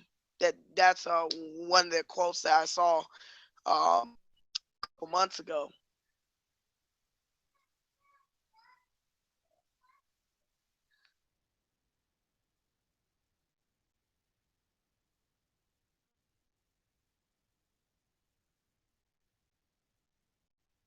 yeah, that's what I was saying. They haven't taken any risks. A lot of the third party devs these days, I mean You know what I publishers. see them doing? You want me to tell you what I see them doing? Yeah, This is what I see them doing. I see them accumulating all these dead franchises and properties. Okay, yeah, putting it together really nice in a nice little package, right? yep, This is what equity companies do. This is what they do. Put it together in a nice little package, prop it up, make it look profitable, make it look nice for somebody to come and buy. Okay, that somebody could be another equity firm, or that somebody could be like a big time publisher. Okay, that's willing to invest 100 million plus. Okay, because they bought these properties for pennies on the dollar. I mean, think about that. yeah, If you had $1 million or something, or a little bit more than $1 million, you could have bought the Darksiders property, and all you had to do was just tell Nintendo republish the game under your name. That's all you had to fucking do. And whatever game sales that you make, you're making money on something you never fucking had to invest into. Think about it. yeah. I That's mean, that's what easy. they do. That's what they're doing. That's exactly what they're doing. Mighty Number Nine. You tell me what risk they took with that property. They didn't take any risks You know why they didn't take any risks? because of the Kickstarter. Now, Because say if they would have made the Kickstarter game, funded the entire game. yeah, Exactly. All they're doing is distributing it, publishing it. That's it. which they're In still a hard using the copy. money from the Kickstarter to distribute it. But this is what's funny. They're publishing it. They're publishing the hard copies, right? But they're also publishing the digital version under their name. So they're going to be making. They're going to be. They're going to be taking in revenue from an effort they had nothing to fucking do with. They were around before that game was kickstarted, right? Yeah, I'm sure that they were approached by Comcell, whatever they call it. What is it? uh, 3Com or Com, whatever. Comcam or whatever they call it. I forgot what they call it, but they probably were because they're the Okay, publisher. So exactly. So this is what happened. I'm gonna tell you what happened. Inafune went to several publishers. He talked to Nordic Games. Nordic Games said, "Okay, this is what we're gonna do. If you put together a Kickstarter, whatever monies that you make in that Kickstarter, we're gonna match a certain percentage of it. Let's say 50%. So if he brought in 3 million, they probably gave him another 1.5 million, right? yeah, yeah, But to make that game, you probably need about a few $100,000 just to make the game. That's not including voice work and all the other dumb shit that they're gonna do to it, right? yep, It's basically it's a 2D side scroller, right? So and they're using the Unreal Engine 4, which tells me automatically that they're not paying for the use of that engine because Unreal Engine 4 is free to independent developers. You understand what I just said? yeah. It's free, and that's why most independent developers use that engine. It's free to the extent that as long as they as long as they don't, as long as they sell a certain percentage or a certain amount, they don't have to pay any licensing fees or royalties or anything. So they can make the game for free with the free software, the free engine, right? Obviously, they got artists and all that they're paying to produce all that, the assets and whatnot, and the music and the voice work, right? Yeah, Well, the engine is obviously puts it all together. So they sell this game. Okay, they make this game for 100 grand or a couple $100 grand. They sell this game. Let's say they sell 300,000 off the bat. Well, I think after a certain percent, after a certain sell through, they a licensing fee and a royalty fee kicks in from Unreal, based on a percentage of the sales. Okay, yeah. so essentially, it's a risk-free proposition Nordic Games. for Nordic Games, but for the developer, because he's not spending money on that engine that he would have had to spend otherwise in creating an engine or licensing it from another company, right? So now he's got a free, very powerful engine, state of the art engine, so called, whatever, very scalable. That means it can run on any platform, even on mobile.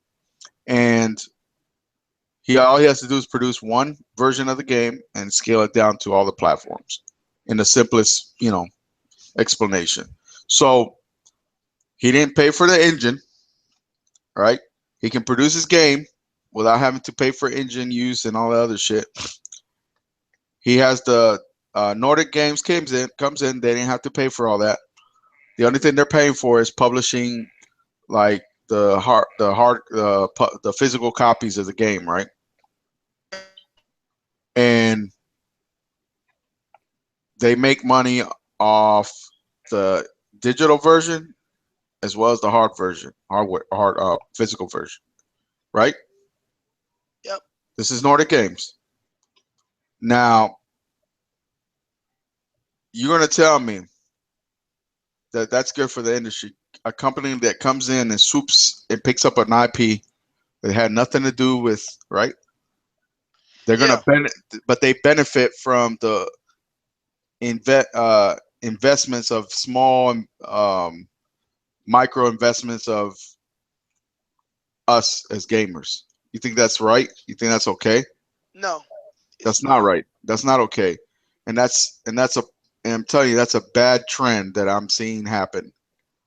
That Shenmue showing at the PS4 event for E3 2015, where they pimped that man out there.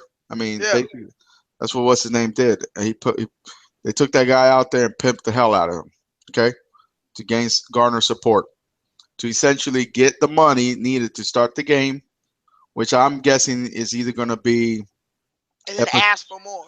it's going to be episodic, so they can continue asking for more, and it's little to no risk for Sony because they can initially release that game digitally and not have to pay to publish the motherfucker physically.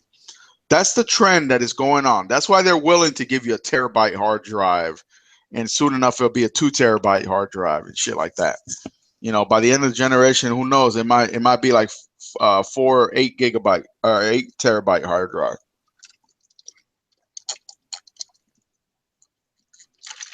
Yeah, it's a growing trend that people that we now see in the industry. It's a bad precedent.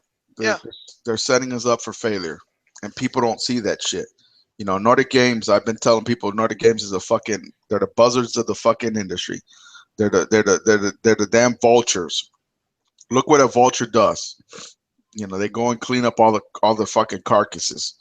Yes, they play a role in the world, in the ecology and the wildlife and whatnot. But when you refer to a vulture in the sense of of a publisher, a money man, yeah, then that's not good. At least EA and Activision, they put up large sums of money and they cut their teeth into the market by creating games themselves and taking risks and growing to the lengths that they've grown to. But you can't say the same thing about Nordic Games. You know? yeah. You can't really say that. Like Activision, like Destiny was a huge risk. They spun about $500 million. They didn't spend no fucking $500 million on that game. I'm not saying on the game. I mean, including advertising and No, publishing and all no. that stuff. The Destiny franchise, they say they've allocated $500 million for that franchise. Essentially, what they're saying is that if it's a successful franchise or a successful venture, they're going to keep continuing pumping in money into that franchise by releasing these bullshit ass DLC releases every year to make it seem like it's a new game. But essentially, that's content that they stole from you as a gamer when they could have given it to you for free, Yeah, right? yeah. I definitely realized that. I didn't play Destiny because I saw it from day one. Yeah, I I never. saw it's a money grab. That's what I saw it as. Yeah, I don't know, man. Maybe you know. it could be a good game, So it could be a good game. Like most Activision games are okay. But well, I told a lot of people, why you think Tony Hawk that series came back? Because investors saw the Call of Duty sales declining. You know, why you think Activision? Wow, George, I'm telling you, you're like, I mean, you're good, man. I have to admit. Why do you think Guitar Hero is coming back too? Because investors realized that Activision cannot just release one game every year, 2 games with Skylanders, and plus the Blizzard Entertainment games like World of Warcraft and Diablo, and expect to make a profit off it. So later on, they said Activision needs to make more games. Sure, Tony Hawk is going to be another annual series, just like Call of Duty and Skylanders, which again will Well, be they basically drove Tony Hawk into the ground, which is why they gave it some rest. yeah.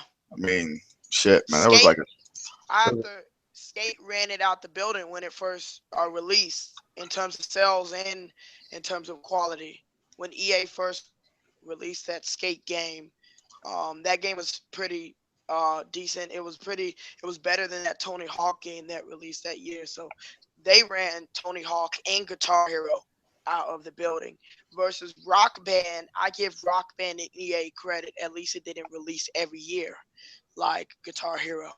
Rock Band released every 2 years. That's still as worse, but at the same time, I'd rather have a franchise release every 2 years rather than every 1 year.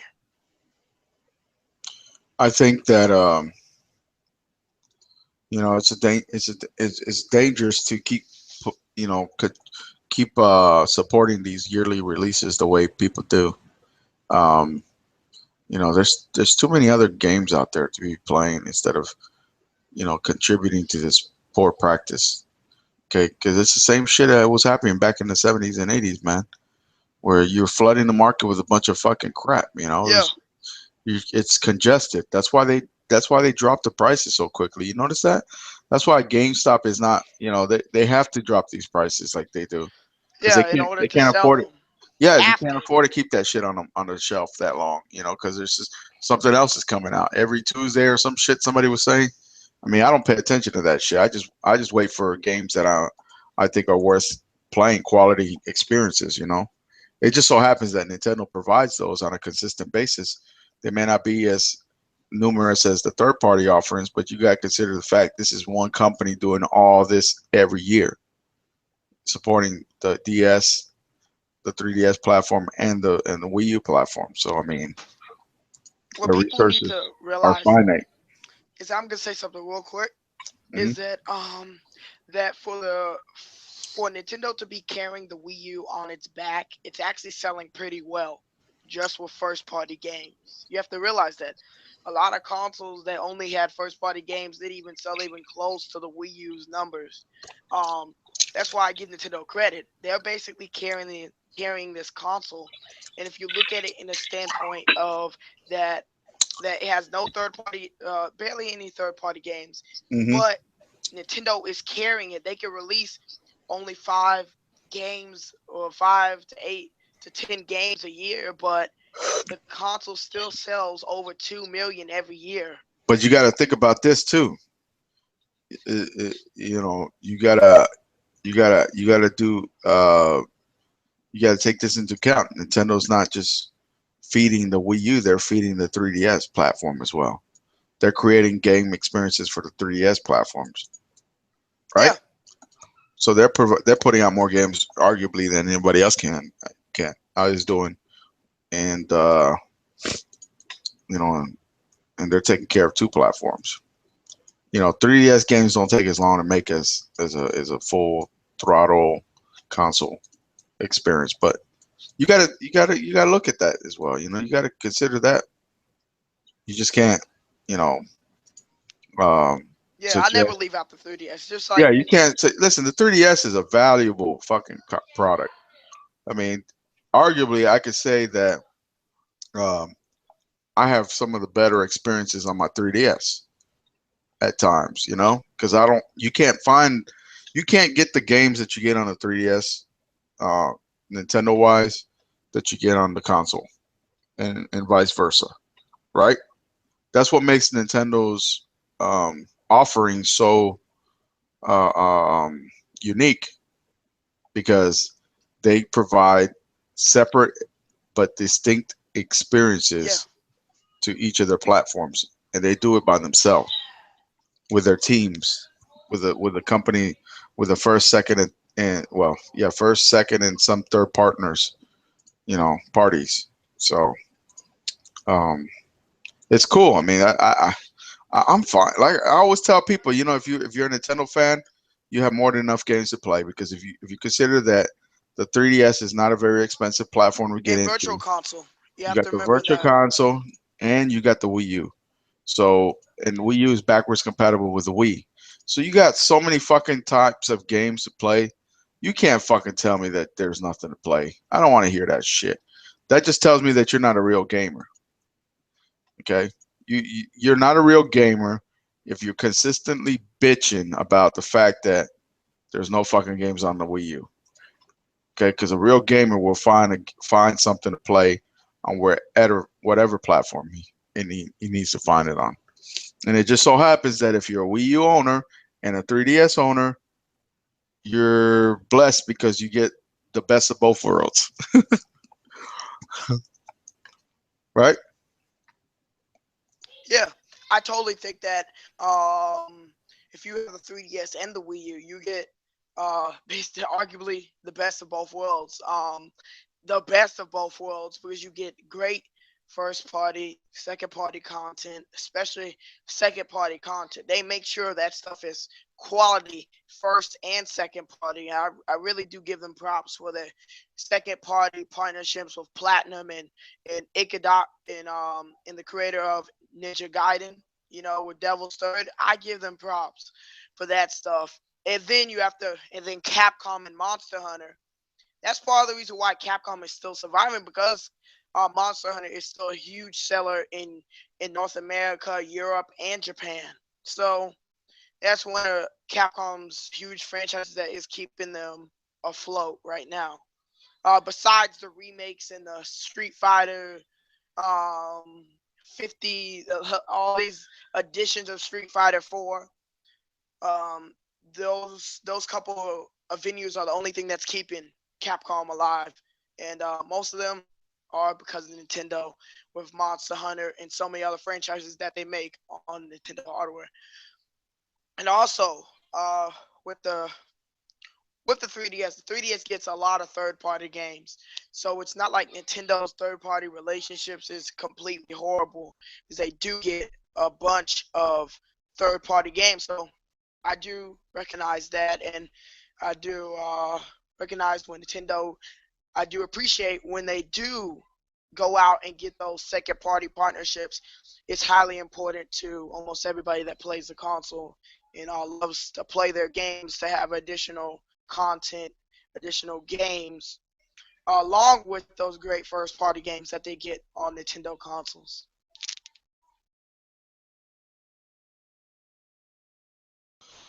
Yeah, I mean,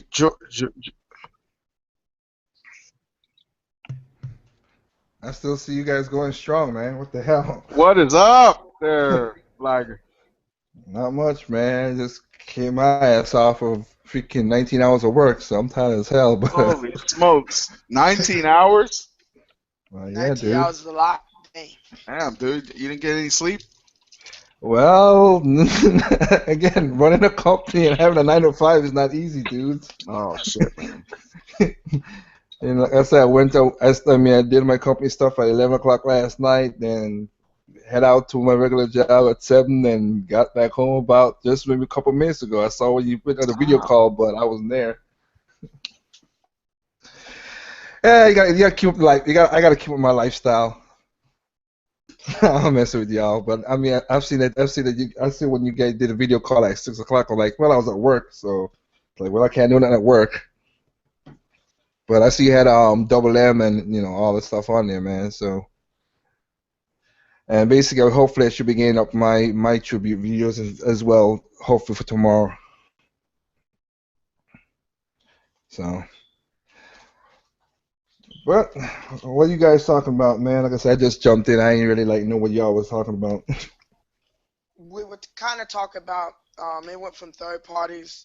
Last couple minutes, it was about Nintendo's, I was talking about Nintendo's great first party and all their second party relationships with Platinum Games and Hideki, the creator of Ninja Gaiden. There's so many stuff that Nintendo does second party, and Capcom with Monster Hunter.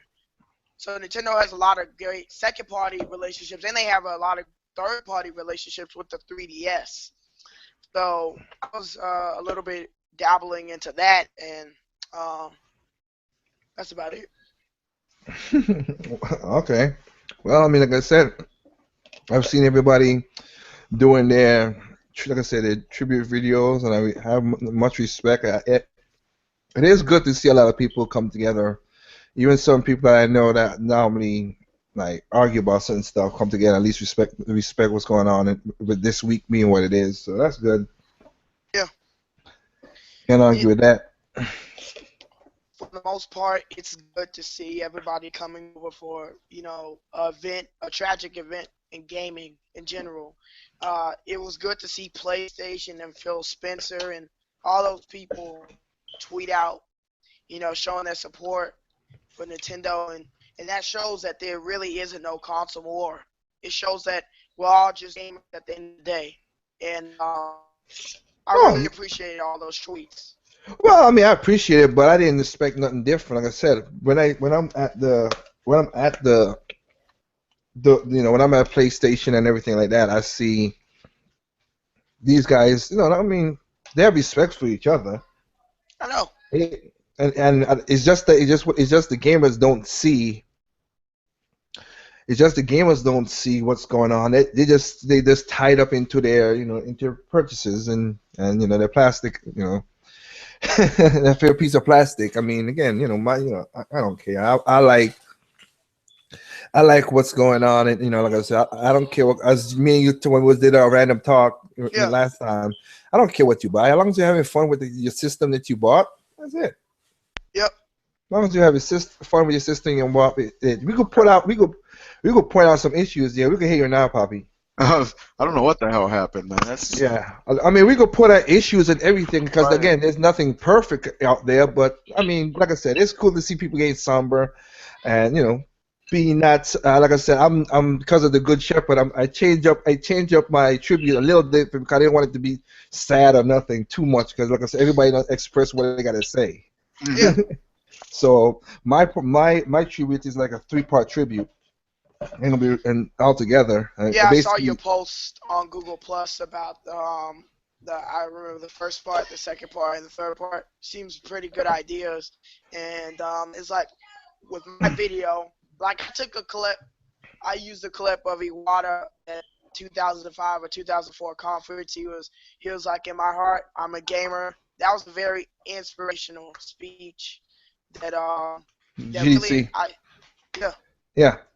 Nah, you're right. That's exactly that's what kind of like you just did right there. I let him basically I turned that clip like you just said to the audio from that, and then turn it into his own direct. That's pretty good. Yeah, so cool. So it's like it's his own direct, and he's doing all this stuff like he was a direct, and that's what I call it. I call it the direct, and put his his passing the day he passed away as the number, like how they always do that number for the direct. Yeah, that's why I did it as, and then so and let him just speak through the whole thing. It's about 4 minutes. Let him take that. So I uploaded. I already made the video the first day as soon as I heard the news. I didn't upload it because I knew that a lot of people were just gonna rush to try to get as many views as possible off of that news. Which you saw a whole frenzy of people just rushing to. Yeah, it was profiteers. Yeah. Well, but they had a couple guys that I've seen that didn't put that they took off the AdSense off of their video. So like they didn't. Yeah, we're not gonna do that, which is cool too. I waited a day later because I knew that all the stuff would have been died down. I would have been able to actually think about it more than just doing it off the spot. And at first, I was thinking of just doing like a regular hangout, just contributed just for him. But then I thought about it, no, because a lot of people are going to be rushing out. And, you're going to see all the bigger channels pop up first. So I was like, I might as well wait a day later after the commotion is gone to upload this video, which was a pretty smart idea on my part.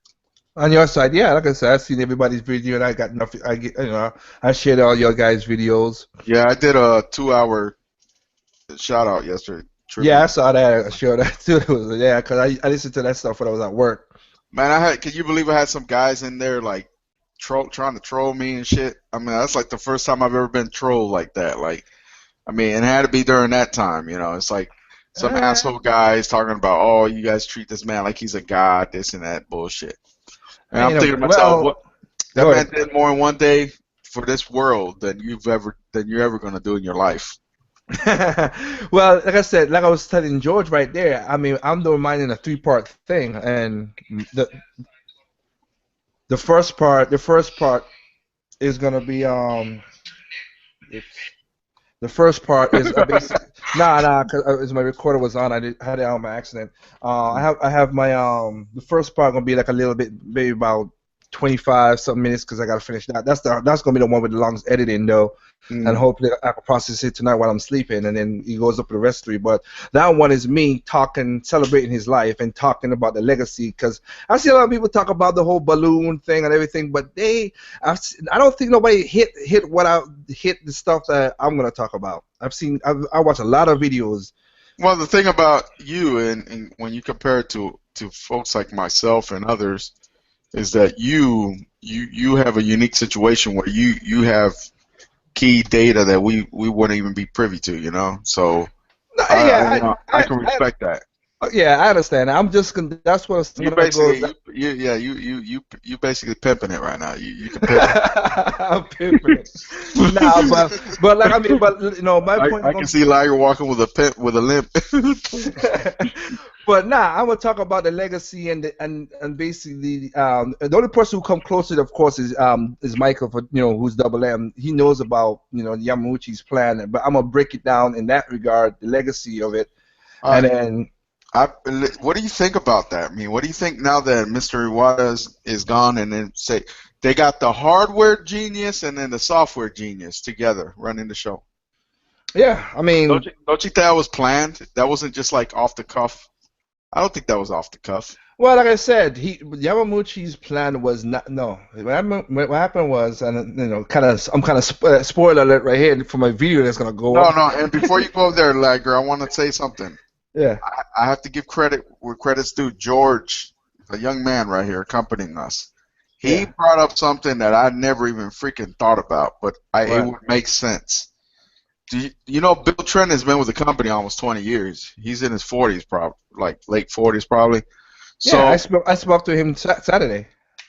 he speaks Japanese. Mm-hmm.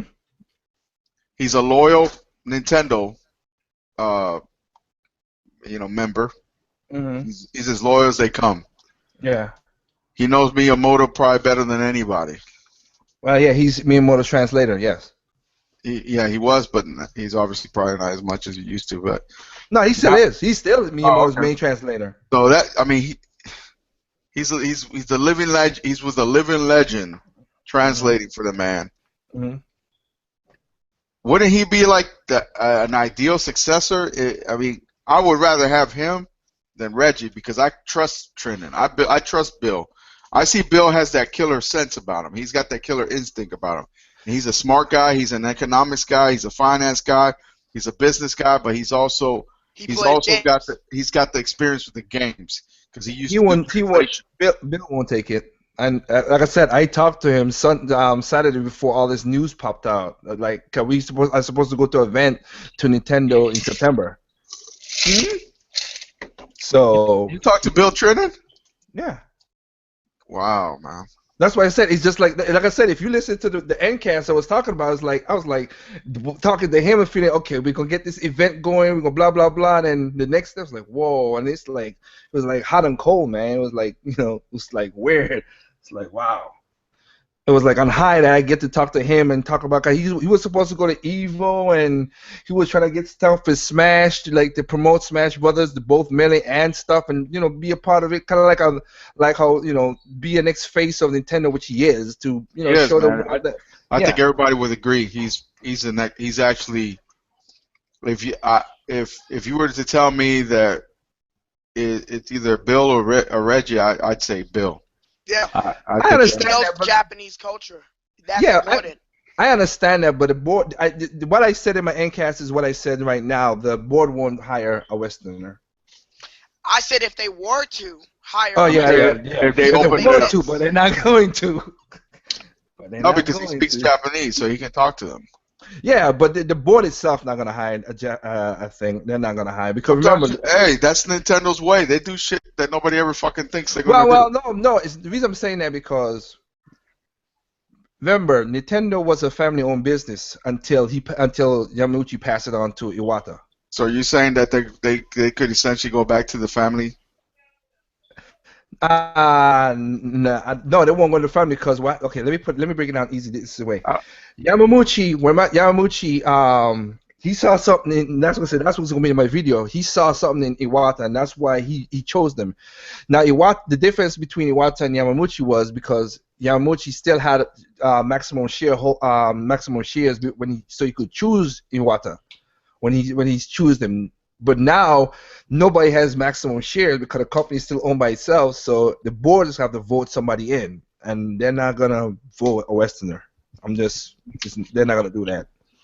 Man, like George said, it was good. I understand what he's saying, and it will be cool. But I mean, you gotta think about George, man. He's a young kid. This kid, I mean, he's thinking on his feet. I'm not saying, man. I'm like, wow, man.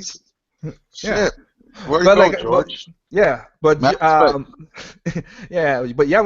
said, Bill, like I said, when Bill got his job, he got his job by a fluke. It's one of the coolest. Like his story of how he got his job is pretty. Yeah, cool. but how many Americans are gonna fucking learn Japanese? Tell me. Yeah. Exactly. Well, no, they're not Japanese. But again, there's a lot of people who born over there. Basically, well, this guy, that should tell you the head meat that man has on that dome. that motherfucker is a genius. Okay.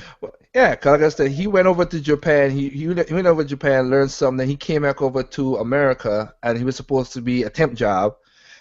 And he was supposed to be he was supposed to do something else. Then he found they say, hey, well, we don't want you to do this. We want you to just be a translator for words. And then they gave him a desk job. And then they came to him, and he was like, yo, I want you to translate this speech for Miyamoto. And he was like, and basically like, I don't know nothing, and then he's like, well, you're gonna do it. And they forced him to do it. And he said okay, and he did it, and he was like, after that, like he got thrust into it. It's like, oh, and then Miyamoto taken like into him, and like I said, yeah, after a while. So basically, Reggie's out of the question, anyways. Yeah, Reggie's been out. I'm sorry. Yeah, I don't think. Like I said, to run Nintendo, like I said, just like Nintendo Global. Yeah, basically Nintendo Global. Japan, unless they do what they did with Howard Lincoln, where they give Nintendo of America the chief executive position for Nintendo as a whole. They're not gonna switch over to America. I mean, Howard Lincoln was also, he was unique.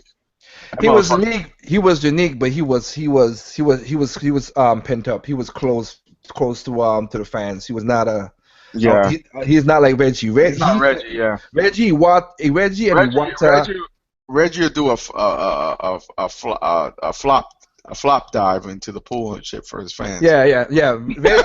A belly flop. Yeah, Reggie and Iwata, Shigeru Miyamoto, those guys have a unique talent to reach out to their fans and talk, and that's why I like. That's one of the reasons I like Iwata, because he did the direct. He talked to a CEO having fun to you. He had his fun, and he's gonna. And trust me, those two hands assignment is gonna basically, that's Iwata's mark on the gaming. To that direct that symbol that he does directly to you. Yeah. Oh my God. And then of course, look at his Iwata Ask. You go to the IwataAsk.com. He talked to everybody just to give gamers so they could feel like they're part of the whole development of their video games. Inside look into what it was. He didn't have to do that as a CEO. He didn't have to do that shit, man. But we had a lot of fucking so-called real gamers out there that they gave this man all this flack for his decision-making process. But you know what? So who gives a fuck if he took an extra year or two to figure things out on what he wanted to do next?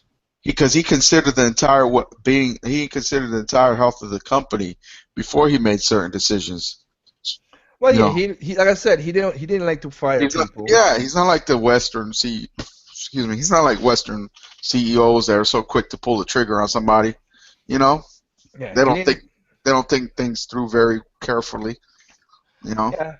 He didn't, like I said, he didn't want to fire nobody. 1, 2, he takes pay cuts when he didn't really need to, because it was not his fault in a certain way. But like I said, Yamaguchi saw something when he put, and that's what I said, it's in the video coming out. But when Yamaguchi saw something in Iwata, saw something in Shigeru Miyamoto, saw something in Takeda. He saw something in those three guys, because Iwata came from programming, and then Shigeru Miyamoto had the ideas. Because remember, everything Shigeru Miyamoto think of became a video game, which is a lot of people can't say that he had the idea to see video game, because he saw ads walking on his table. Oh, Pikmin. Mm-hmm. I'm back in the forest playing the back of my house. Legend of Zelda. Yeah, exactly. I'm walking through as you saw with the digital event. I'm walking through the temple tunnels. Oh, Star Fox. He just thinks that he's crazy thing. But again, who helped him to program some of the stuff? Because he was not a programmer. Iwata was the one who programmed most of Mario games. Him and Kenshi Tanabe. Yeah. They programmed the games. They programmed the games to get it what it is. And then. So what about Genyo? What about Takeda, what happened is he grew up underneath Gunpei Yokoi. So did your Miyamoto. They both were hired by him. Yeah. Well, no. He was, Gunpei was the toy maker. He was like he was like the early R&D kind of guy. Yeah. That's what he was. And then he came up with the Game Boy. He came up with the Game and Watch. That's what Takeda took his schematics from the Game and Watch and turned it into the DS, which is who could argue with that? That became a successful thing right there. The DS sold like crazy. Okay, if you look at the early Game and Watch, it was exactly a DS, just without the touchscreen. Oh, exactly. That's exactly what it was.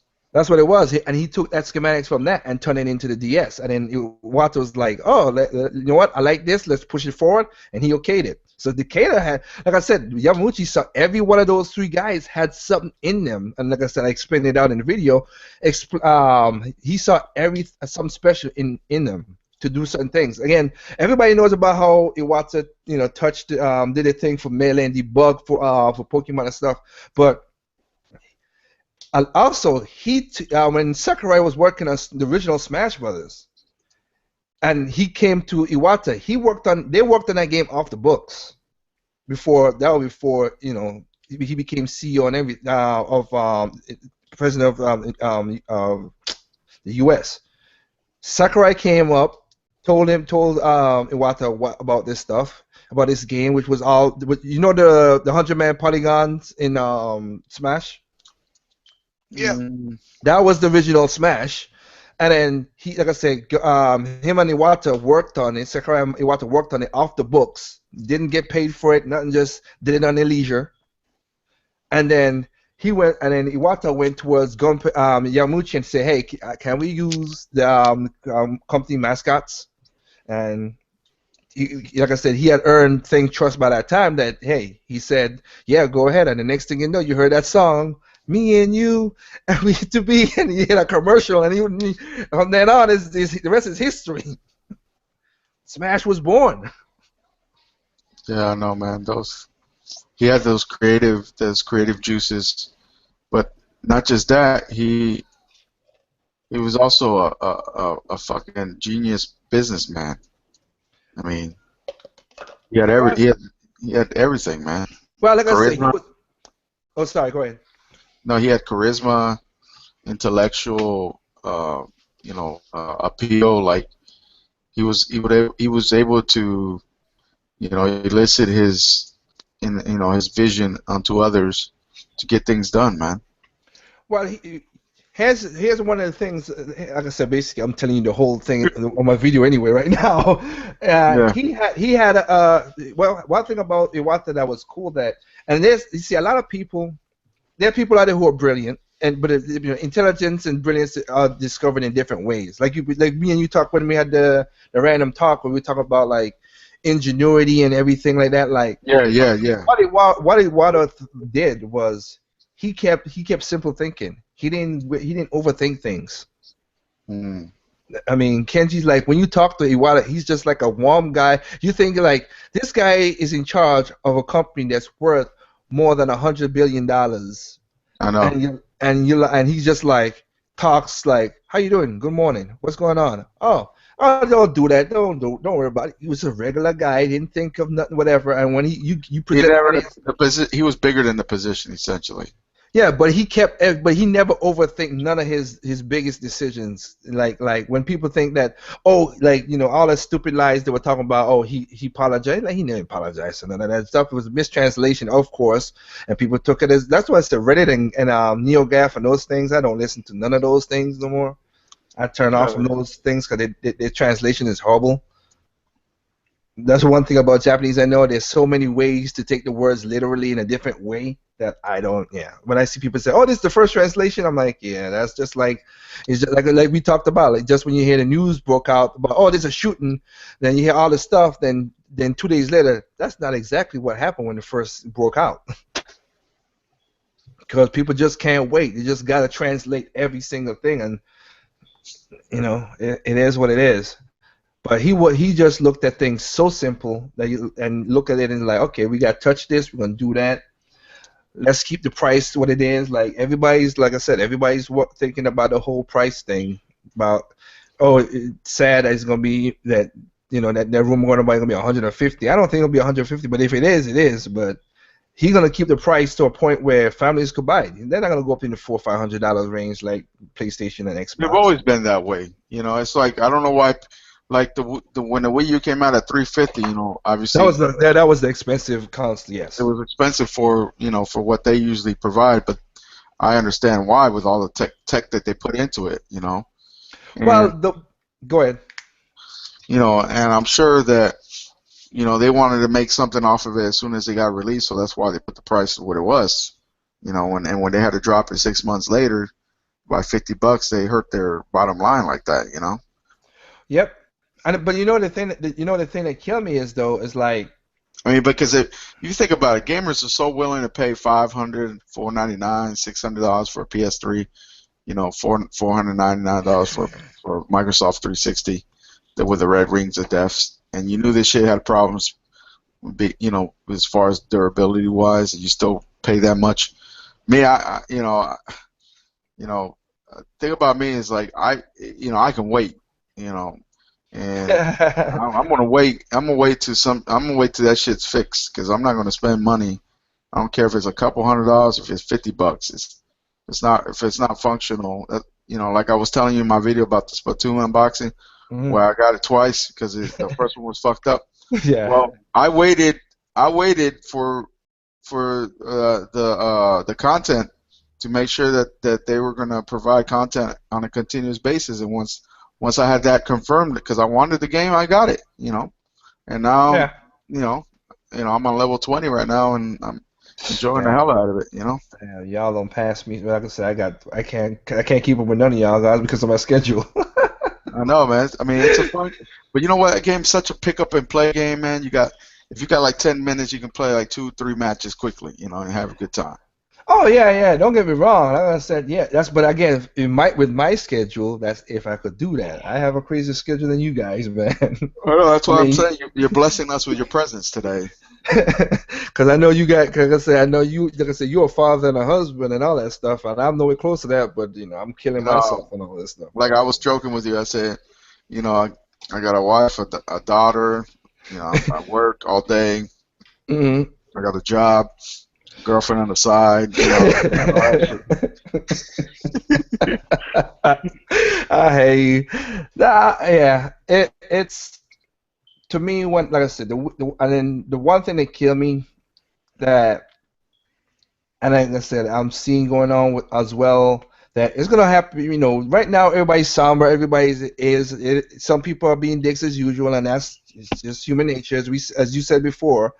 But it's gonna be the one thing I like still. And Iwata said it in the video that I'm gonna, like I said, in his direct video that I'm doing, that is that there are a bunch of people out there who got ideas. Here's the console. Here's these consoles, which he gave everybody consoles. Come up with your individual ideas. And even though I said on my Ncast Sunday, it's sad that some of the most innovative games don't get sold because it's sad. It's funny. Everybody wants new IP. Everybody say, "Oh, we want this new thing," but then the new thing comes out, they don't buy it. They stay stagnant. It shouldn't. It shouldn't be that. Because, like I said, go ahead. These gamers want all these high cost production value type games, but they don't support it when it comes out. Case in point, they just released Sunset Overdrive. Yeah, but George gonna kill that until the day. People complain that, remember Retro when they worked on Donkey Kong Country Tropical Freeze instead of working on the Metroid, how they made fun of that game and all this other shit. Well, we don't want another we don't need another Donkey Kong. We just got Donkey Kong Country Tropical, Donkey Kong Country Returns on the 3DS and on the Wii. And I'm thinking to myself, I said, wouldn't it be smart for Nintendo if they want to put a Metro game on their system to make sure that the system is profitable and making money, and that the studio that's going to work on it has experience working on the platform, so that they can use it to the best of ability and learn the strengths and the weaknesses. Wouldn't they want them to do a project that is not as risky as Donkey Kong? I mean, as Metroid, to work on something that's more easier to make a profit on. Yeah, I mean, that makes sense, right? that makes sense. Yeah. It makes sense. Yeah, like I said, But I these mean, fanboys, they're like, this is how they react. Man, I don't want to hear all that bullshit. Just give me a fucking game. You son of a bitch. well, like I said, I mean, like I These said, motherfuckers, man. I hate you. Like I said, I changed my purge week because of what happened. My purge week got changed. It's not the way I want it to be right now, which is But like I said, because like I said, I had an epic rant with my Metroid. I was gonna like let everybody who's heard it's like, man, you gotta let this go. I'm like, yeah. Then I heard, like I said, that happened. I was like, oh, I can't let it go now, man, because this is not the time to let that go. To let people hear it.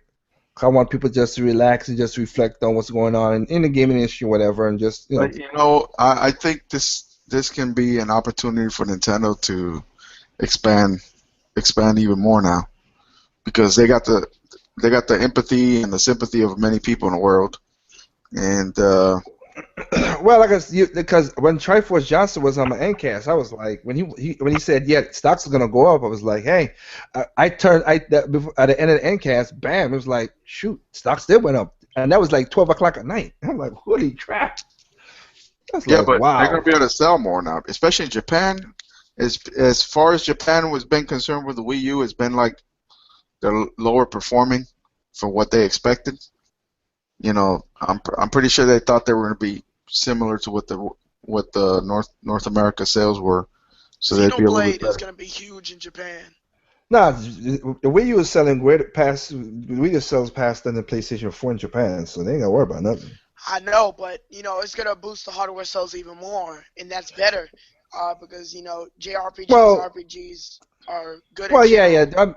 Well, when Xenoblade came out, when Xenoblade came in April, yeah, it boosted up the Wii U sales, of course, yeah, because they had a Wii U bundle But within the Splatoon, Xenoblade. I heard Splatoon But selling. Splatoon is the one, yeah, that's the one that surprised a lot of people. Again, that's the #1 shooter ever in Japan right now. It But broke the market. Splatoon is not only selling hardware, but it's also selling games that were released prior to that hardware. You know what I'm saying? Like games that weren't selling before are Like popping the up. Wonderful Yeah, 101. yeah, they're popping back up on the sales charts and shit like that. It's like Yeah. that's positive. That's good. And this is all Mr. Iwata's ideas. Was his vision to continue Like I said, continue. Mario Maker is going to be huge too. Oh, that thing's yeah. gonna sell, man. That Mario Maker, as much flack people used to give it, now they're like, oh, that might be interesting. I might like that. Well, like I said, it's Mario Maker is a very I want when I'm gonna talk to because I talked to him really lately, like my friend Kenji. I want to ask him how much was it to develop Mario Maker, because I would guarantee you that thing is so cheap that was a cheap thing to develop that if that thing's like, I won't be surprised that thing takes it was like $10 million to do that game. I don't even think that much, man. Huh? I don't even think that much. Well, no, They the already coding. had all. Yeah, they had all the others. They already had the stage makers. I mean, they already had all that. No, no, no. Yeah, one of the hardest part of that game is the pilot swap. When you pilot swap, and you change it, you put in the physics of that game in each pilot swap. That's a code that's one of the hardest part of doing the coding. Oh, really? Yeah, because remember in Super Mario Brothers, you could walk in the new Super Mario Brothers, you could walk with a Koopa shell in your hand. In old Super Mario Brothers, you couldn't do that. Hmm. Remember the Wigglers was in Super Mario Brothers World. They were never in the original Super Mario Brothers. So the pilot swap, all that stuff to get it work fluidly, that's a lot of coding. And then it does it immediately. Yeah. I mean, it does it immediately, like on the fly. On the fly. That's what I'm saying. You don't have to turn off the console and start it up and none of that shit. Yeah. Because I'll just I'll pass it on to Xbox. That's a say that you could go and see how long it took them to do the coding. Well, they ain't gonna tell you fully, but I know it. Do the coding for the Master Chief Collection to do the swap between the old two and the new one. But that's what they only did it for one though. They only did it for the Halo 2. Yeah, but it was, but it's still a cool It thing was to just do. one. Yeah, it was just one game they worked on that. They did that. Yeah. But if they did it for that, like I said, that's a massive game that's scripted to a certain point because the CGI is easy to script over because it's the same thing. But Yeah. with Mario, it's not scripted. It's like whatever you think to switch like that, and you have 4 pilots to go. Mario Brothers 3, Super Mario Brothers, New Super Mario Brothers. I think that's so freaking cool, dude. That sold me right there. When they say that you can like switch it like on the fly like that, Yeah. switch it over, man. I was like, oh man. And of course, I'm happy that they're including 100 levels out of the box, which is good. Well, what I'm gonna do is I'm gonna go and copy all the original levels from the other games. So I have my own game. remember Super Mario World? Remember Super Mario Lost Worlds and the Super Mario Collection on Super Nintendo? Oh yeah, Where they had game. Yeah, they upgraded the graphics on Super Mario Brothers and Super Mario 2 and they included Super Mario World all in one package. And then the Lost Worlds, wasn't that cool? The Lost Levels, excuse me. Yeah. Man, I've been waiting for them to release that game forever on a virtual console. Is that game on a virtual console? No, because they put it in the 25-year collection. And then that damn thing sold out. You can't find that fucking thing anywhere, man. Well, it was funny too because I remember IGN like, oh, this is just nothing or whatever, and come to find out, like you just said, it's a hard thing to find now. You can't find it nowhere, man. They made only probably 100,000 copies. I don't know, shit. No, it was more than that. Oh man. But it's one of those things where if you didn't. It's one of those things you slap your mama for. You know what I'm saying? I knew it was gonna make you laugh. You said slap your mama for. you know how you always hear guys say, "Man, that's nothing to slap your mama for." Shit. Yeah. That is. But like I said, that or if you could freaking find the original cop, like I said, like excuse me, like the Metroid stuff, yeah. Like the Metroid stuff in my rant, I'm trying to see if I should take a picture or just put a video up because I just want to keep it going fast. Okay, like I said, the editing takes a long time, and I don't want to go through all that stuff to the degree because of my schedule. But like my autograph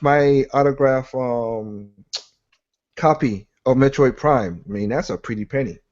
That sucker is a lock and key. Who autographed it? Kenji Yamamoto. He's the composer of Metroid. When? Huh? When did you do that? I did that in 2002. Damn.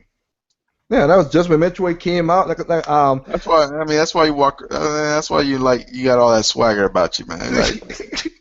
Well, what happened? Like I said, what happened? You popping up your collar, don't you? You be popping your collar. Well, I mean, I think George kind of heard the story. Like be popping. No, I think I'm gonna show this when I get it back. It's at my mom's house. Yeah. How me and Kenji became friends, which other than traveling, doing music and everything else, is that nice. He gave me he was a modder. That's why I say he's in R&D right now. He was a modder. I got a GameCube. I got a GameCube 6 months before the American release and 3 months before the Japan release. Nice. And my GameCube is a special GameCube that has a switch in the back that I could play Japanese and American games. Nice. So what happened is I got Metro. I got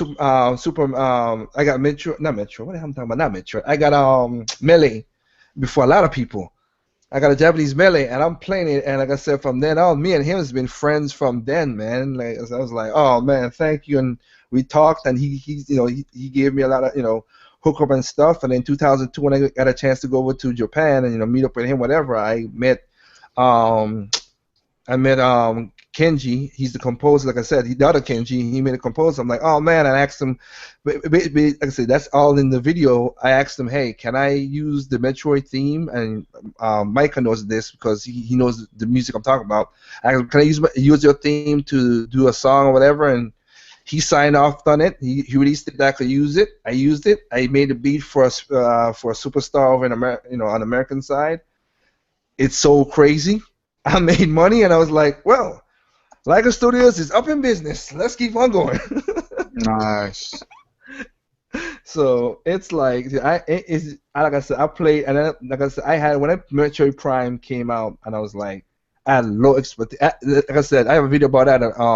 Hyper. Yeah, What is it? you said that you didn't believe he was going to be able to translate over as well. Yeah, I mean, I didn't think it was. I mean, because I have pictures of. I mean, and You Active thought it Gamer was like. just a generic shooter is what you thought it probably was. Yeah, I thought it was going to be a generic shooter to a degree because I wasn't into shooters back then. Other than the last shooter I played before that was Perfect Dark, so I really didn't have a good glimpse of shooters except from those eras. Because I wasn't a Call of Duty guy like that either. You know, Perfect Dark, man. I like Perfect Dark, but I didn't like the fact that they had it felt like they tried to shoehorn like alien levels and shit into that game. I still think go ahead, should make another sequel to it. I didn't like that too much, man. Nah, but I like Perfect Dark because I mean I like the story. I like the female character. But the thing about Perfect Dark that I like Joanna Dark. The thing about Perfect Dark I love the most were the guns, man. That laptop gun. I'm gonna tell you something, man. Ain't nothing ever gonna change that little kick that the rumble pack makes when you shoot the pistol. You got choop choop, and the controller kicks you back. Yeah. You know what I'm saying? There hasn't been, and it obviously has a kick for each different style of weapon that you shoot. But man, that was amazing what they did back then, ain't it? I mean, and these little cocksucking fucking so-called fanboys now, talk all this shit. They don't fucking know what real gaming is. They don't realize that an 8-bit game can be just as deep as a fucking 3D game. You know what I'm saying? Hell. Well, look. I mean, if you ever listen to the podcast, like when the Triforce we did Sunday, he was talking about he's talking about these guys who are up on the the what do you call that again? I forgot. Is it esports? That's what it is. Right? That's what you call it, gaming, right? Yeah, esports. Yeah. Yeah, esports level. These guys could do tricks off the wall and do all kind of crazy stuff and get like 50 kills, whatever. And they asked them to. He asked them to do to play Mario, and he died at the first cliff. And he was like, "How are you supposed to do?" He said, "Run. You're supposed to press the B button, and run." And he's like, "Dumbass." But yeah, they don't know nothing about that, man. They don't know how to. They can't rationalize, man. They don't have that. They're missing that part, that logic that we all have. You know what I'm saying? Yeah. Like, I remember when I played Mario Brothers the first time, I knew as soon as I ran to that Goomba the first time that I couldn't do that no more. You know what I'm saying? I was like, that's logic. That's your brain telling you can't do that. But you ever seen how Miyamoto explained out that first with the blocks and everything? How he explains out how to teach people how to which is a Goomba. What's the difference between a Goomba and a mushroom? You ever seen that video? No, I haven't. Cause he plays because you can't go. Huh? No, I'm exposed now. I haven't seen that video. No, yeah, but that ain't exposed now. But it's like he explained out. He explained out that okay, you saw this mushroom coming towards you, and you were like, oh man, you can't go backwards because remember you couldn't go backwards, but you already don't pass. Once you saw that creature, you're underneath the raw blocks. You can't jump higher than him, and you already passed the first block, so you can't go back and do anything crazy like that. You know what I mean? So what happened was when you jump up, you automatically hit the question box that pops up the super mushroom, and he taught you, oh, this mushroom is good. I need to go look for these things, and these question boxes are important. That's his thing. That was his design back in that day, way before to teach us how to look for stuff. Which is when you see stuff break down like that, it's like wow, pretty cool. You know what I've noticed? Is all these pre-orders now lately. This is the same shit that we're always talking about, Liger. $99 for this game, right? with all that crap supposedly. Well, majority of that's just DLC, but they make it look like it's actually physical stuff that you get.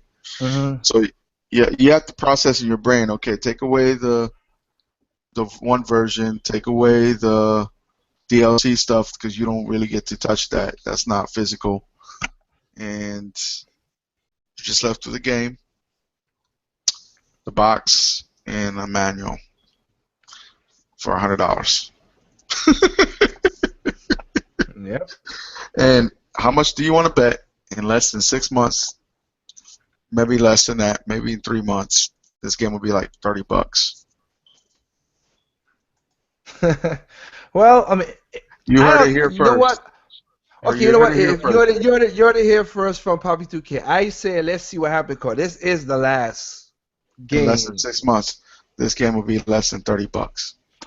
We'll see. Cause like I said, this is the last game from Kojima as Metal Gear Solid. They're not gonna do anything beyond this. So we don't unless they get a new I team, which they're understand. not doing. They closed the whole studio down, for God's sake. Well, they Like, they That disbanded means the studio. that Yeah. means if it's a fucked up, buggy ass, broken game, you're not gonna get a patch. Or you go, then it's gonna be horrible. Yeah. Yeah.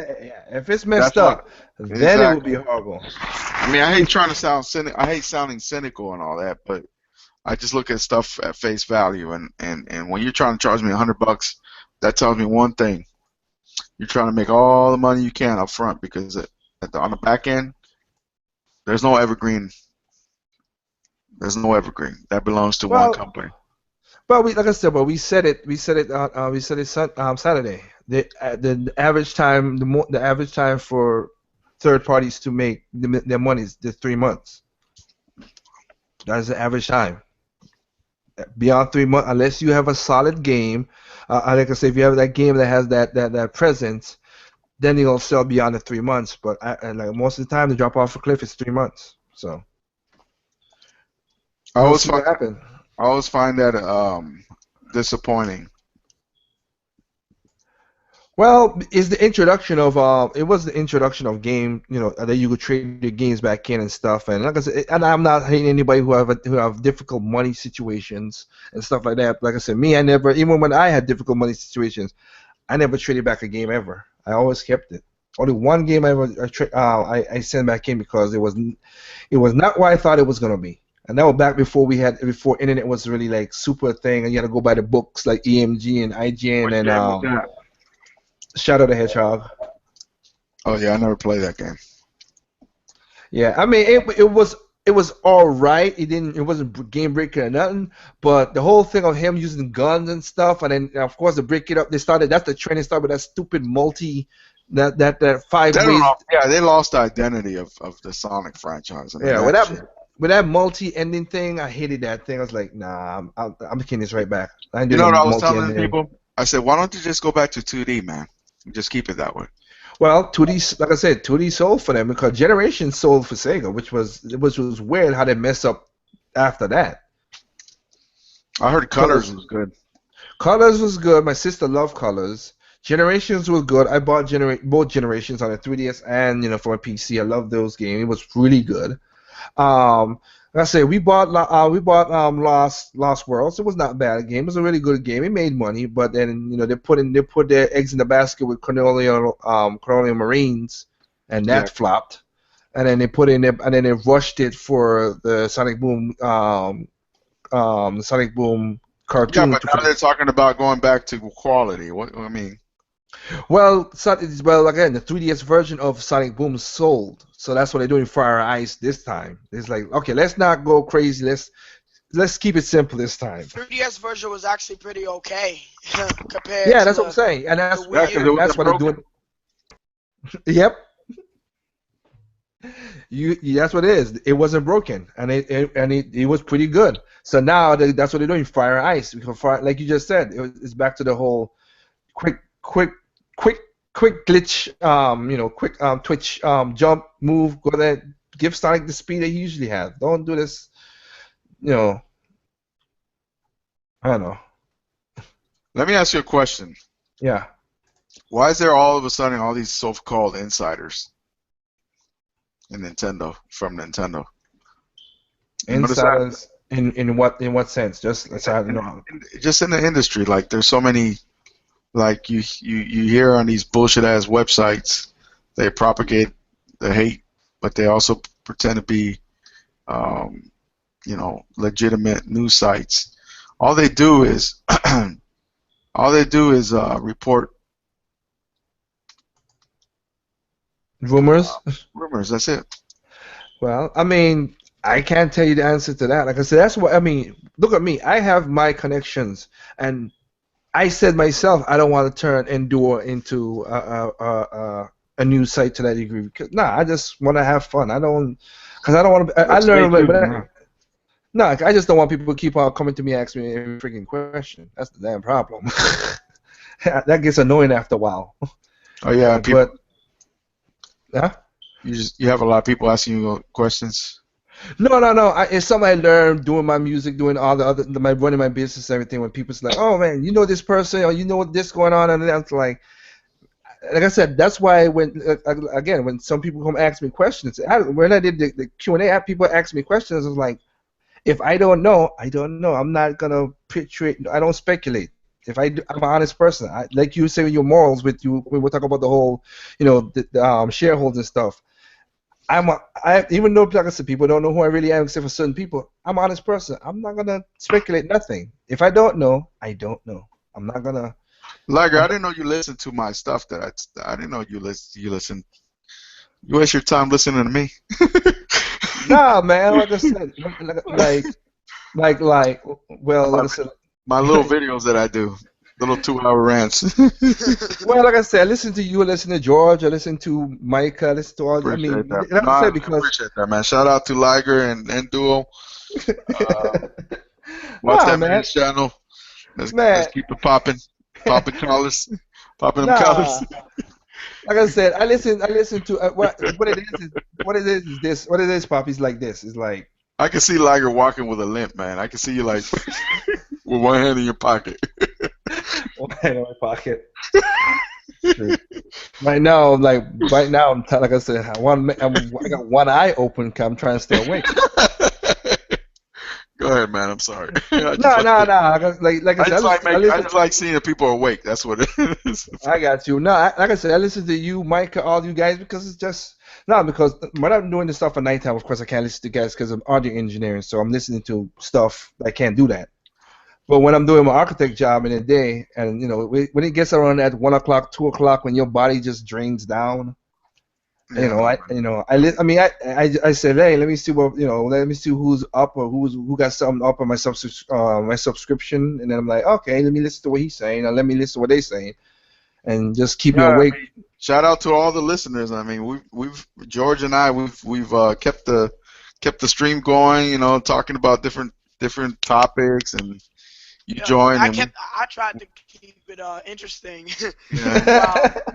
While your mic went out real quick, so. Yeah. I don't know what the hell happened there, man. It's been going on and off the whole day.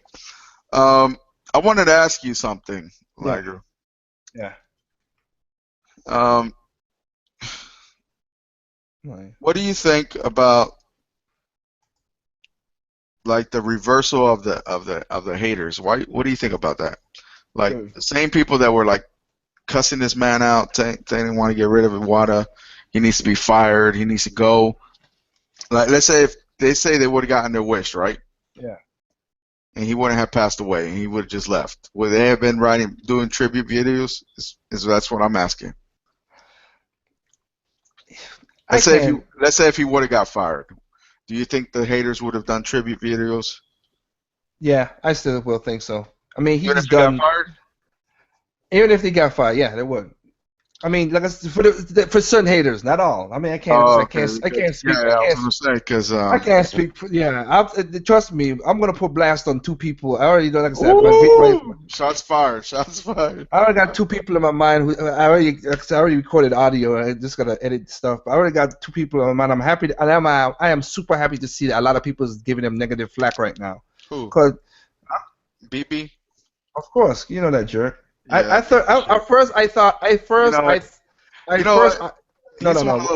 one of those guys that I've met in my life that are miserable.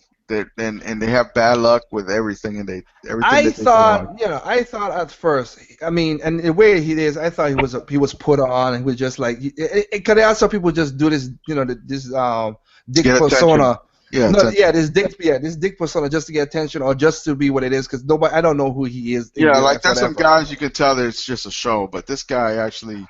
Well, you get- after I saw where his stuff when we were doing this stuff Sunday, I was like, yeah, the guy really is a jerk. Yeah, he's a piece of shit. Well, like I You said, say jerk, I say he's a piece of shit. oh no. I said worse than that in my video. Trust me. Ooh. I said worse than in my video. Cause Stay tuned for that Enduo exclusive content. You stupid dude. You stupid. Nah, but it's nah. Nah, It was, man, you're gonna give me some. You're gonna give me some. You ain't gonna give me no shade, right? You're gonna put me. nah, man. Nah, I don't. I look at life like I said because of. You gotta have fun, Liger. You gotta enjoy yourself, man. Oh, I do that. Like I said, I only have one random video on my channel. I consider myself lucky, man, because obviously my situation early on in life wasn't all that great, and I overcame a lot of challenges, to where I was able to go. Man, I was able to go to school. I pay my own way, everything. Obviously, I told you I got student loans. I'm paying on those right now, but I was able to get into a nice job and moving along pretty nicely. Yeah, I'm not a millionaire or anything. I'm not making. I'm not like you or anything like that. But I got my own house and I'm doing all right. So, I hear you, man. Well, like I said, I ain't walking with a limp right now, but whatever, dude. Whatever. Nah, man. Like I said, for me to come from where I come from, I mean, I'm happy just to have literally.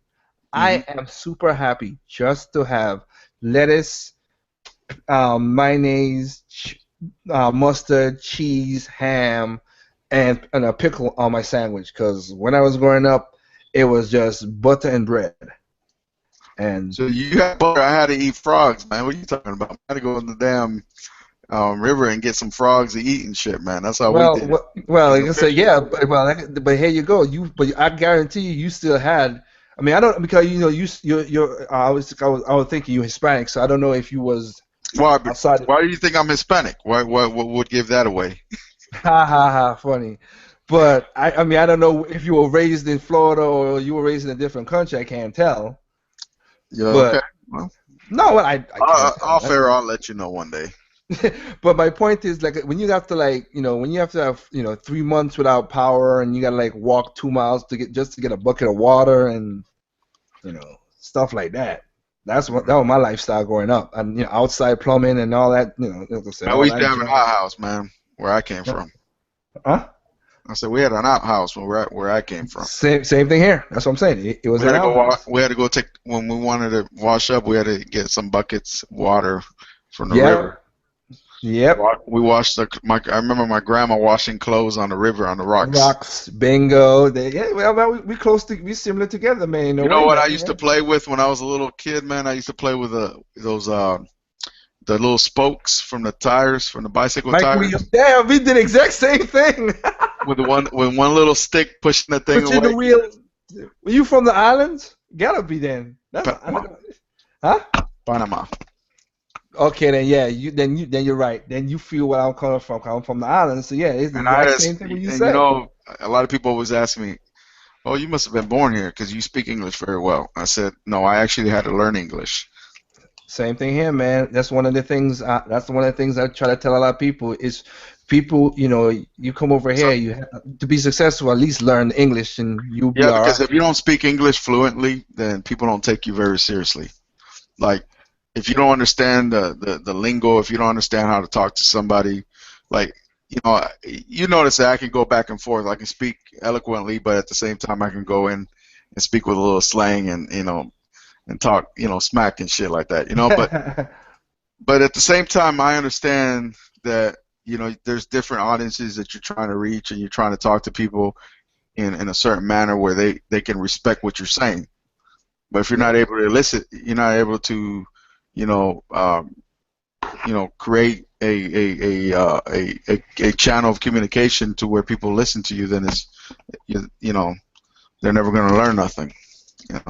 And what I'm trying to do with my channel, Liger, is just trying to, just talk to the young kids out there that are so easily susceptible to the bullshit propaganda that they hear. I mean, because listen, man, that's one thing Iwata used to say. He's like, well, we felt like, we needed a direct communication channel with our consumers, which is why they started doing directs and Yep, that's what he did that interacting for, with people man. and shit like that. Because the media was actually holding information back, and they weren't telling people what was really going on. They were just creating their own. But like I said, they were doing that. And also, they were twisting some of the words. That's why Iwata's like, okay, y'all twisting our words too much for not to get out there. Because like I said, I said it again. Also, Look, go ahead, George. I want to say something real quick. If Yes, you sir. think about it, did they do the digital event because when Iwata was diagnosed with the bile duct, I was wondering if they kind of did that also, the digital event at E3, because he wasn't able to travel much. If you think about it, too. I don't think so. You know why? Right. Because I'm pretty sure that those stunts that they did with all the face, with with him and Reggie being together in that same sofa playing the game, because they cut back into like a real, setup where they were at together. He looked healthy there. He didn't look like he was, They set it up before that. Yeah, I know what you're trying to say. Yeah, they set it up. So they were planning to do a digital event before, I guess, the news. Before he got sick. I agree with you with that. I think they were like, why spend the money towards, which is one of the things that killed me when I look at E3, when people was like, oh, Nintendo don't cater to their fans. I'm like, well, look, they instead of spending the money to cater to buy the Nokia Theater just to get public, not public, to get the journalists and everything in a room and just let them shout, yeah, because Nintendo still has the biggest screams when they introduced Twilight Princess and everyone went freaking nuts. Wow. Nobody's topped that if you ever see that video on YouTube, you're like, you could hear like, oh my God, like the second coming, man. It was like, oh my God, that's how that's like, what the hell? You know why they did that? Because it was like a realistic Zelda in their perspective. Oh, Twilight Princess is my number one Zelda it was game. like dark. It was dark type. It was dark sort of. No, I understand. Yeah, and coming from Wind Waker, yeah, everybody was like going crazy for it. Don't get me wrong, but I said nothing has ever come up to ever top that. And here's the thing: the next thing that ever does that top that like that is when Sakurai, when they did in the Invitational with Smash Brothers last year, when Sakurai came out and he was like, we have. Sakurai like, oh, but we have a special guest coming in, and the next thing you saw the blue, you saw the stripes, the red, the blue, and then you saw the yellow, and he was like, doo-doo, and then you saw Pac-Man, and like, oh my, and then like they flipped out again. I'm like, good God, that's one thing Nintendo does. Yeah, I enjoy those moments so much because it's unexpected. You're gonna expect some type of surprise, but the surprises that they reveal to you as a consumer, as a fan, is bar none like amazing, and unfortunately, due to the fact that there's a lot of leakers in the United States, people want to make names for themselves and shit. Those motherfuckers, man, they're pieces of shit too, man. Fuck all of them. Well, the people they got reprimanded. They're greedy, man. Those fucking people are greedy, man. They want to. What are they trying to accomplish, man? Yeah, that whole right. Are you trying to become infamous or famous? I mean, I don't know what the fuck. Some people get paid to leak out all these information. Some people do. So and you're talking about corporate, what do you call it? Corporate spy. I don't think they weren't spies. These were just guys who just got too eager and they couldn't keep it to themselves. Cause they got reprimanded. Some people got fired because the whole Ryu and Roy thing, that was not supposed to be what it was. Cause that spoiled it for a lot of people. It's like, really, man? That's what I was telling George, man. Some people were spoiled by that, like myself. Well, like I said, I think George saw this, but if you looked at my my Google Plus just before E3, I found out a lot of certain things, and I put up a video up saying, oh boy, I said the video. A lot of people's go. There's gonna be a lot of bitching and moaning. So you know what? I'm gonna unplug from E3 because I know I was coming. Again, I did not know the whole the Metroid thing. I know it was coming to 3D, and I thought it was the Metroid that was supposed to be contracted. But it's still there, contracted to be worked by Way Forward. Oh, And I wait thought, for it. Oh, okay. yeah, I thought it was the 2D Metroid. I thought it was a 2D style Metroid that we're working on. I said, okay, that one won't be the problem. But I know about the whole. Other than Star Fox and stuff, I was know about the Animal Crossing, and I know it wasn't gonna be what certain things people didn't like. So it's like, oh, I know it's gonna be a lot of bitching. So I said, you know what? I'm unplugging. I did my video and I unplugged that whole week, and then I come back. I was like, yeah, I was right. But my point is, like you just said, though. I mean, I know it, but I didn't leak it because I didn't want to spoil it for nobody. I don't want to change people's their thought. I want their natural reaction to be natural action. You like it, you don't, you don't. Is the way you perceive things. Yeah, but people that do that shit, man, they need shit slapped out of them sometimes. You get a little bit of powder and put a powder on the right hand and slap the fuck out of themselves. I hear you, man. Well, like I said, it's Stupid motherfucker. it's like I said. What happened was, like I said, what happened for me. When me and Katie did this channel, we did it because like last year we lost a couple people in my company, and when we lost those guys, it was like, okay, we got to take a step back, and then my second in command, he got cancer. I was like, okay, we got to really step back. So the music part of my company shut down to a degree. I still wrote songs for people, for artists and stuff. But I was like, I shut it back down. I was like, okay, let's shut it down. I ain't gonna mess with nobody. Let's whatever, and let's keep just doing the anime stuff that we normally do to keep the regular, keep the lights on in the house. You know what I mean? And then so me and her was like, hey, we seen these guys on, talking about the games and stuff. I say, hey, let's do a channel and get behind the scenes. I didn't think like I said, I only got 90 subs. I'm not looking to get big anyway. Because one thing is I've seen when people like all these guys I shouted out because I shouted you out, shouted George out, all the cool people I met on the show last Sunday because at least I could get to talk to you guys as gamers. I don't want to be too big and then I can't talk to nobody. I don't. Yeah, because if you get too big, a lot of people they start to change their mindset. No, they become Well, I've seen that. commercialized. It's called commercialization. They have to commercialize because that's the only way for them to feed their fucking narcissistic egos and shit. Yeah. It's because so and like I said, I'm cool. Like it's cool to go back and forth with some people and to see some stuff. Because again, I'm not 100% right. Nobody is, and it's cool to at least give up an idea and say, oh, you didn't know this, and talk and whatever, and just chit chat and talk about gaming. Because I'm gonna tell you something, man. I'm not doing a bunch of videos or nothing like that. But every week I'll do probably a little cast. I shout out to Mr. Red Fox because Mr. Red Fox he invited me to one of his casts. I know you invited me one as well. I was able to make the one he made. He had it because I think I was off of work that day or something. I had a day off or something. So, it gave me a little bit more confidence in being able to discuss things with people over the internet because I don't really chat over the internet. I don't do it with games, and I definitely didn't do it with Google or anything else. So, because I'm kind of reserved, I keep to myself. Like I said, I'm. Yeah. I don't. I like games, man. I like talking about games, but at the same time, I would see these so-called gamers that are big YouTubers that when you hear them talk, they have an agenda. They have an agenda, and that's to take care of themselves. And all they're doing is feeding the young fan base, which is the majority of their fans, and even to some extent some older fans that don't know any better. But they take advantage of the naive, the ignorant. Well, again, it's like I said, no disrespect for anybody what I am about to say, but like I said, you see people out there who first kind of like what Greg Miller and them did when they left IGN and stuff. You gain AdSense for putting up your thoughts and whatever. Then you still have a Patreon to get more money. I'm like, Yeah, I'm not.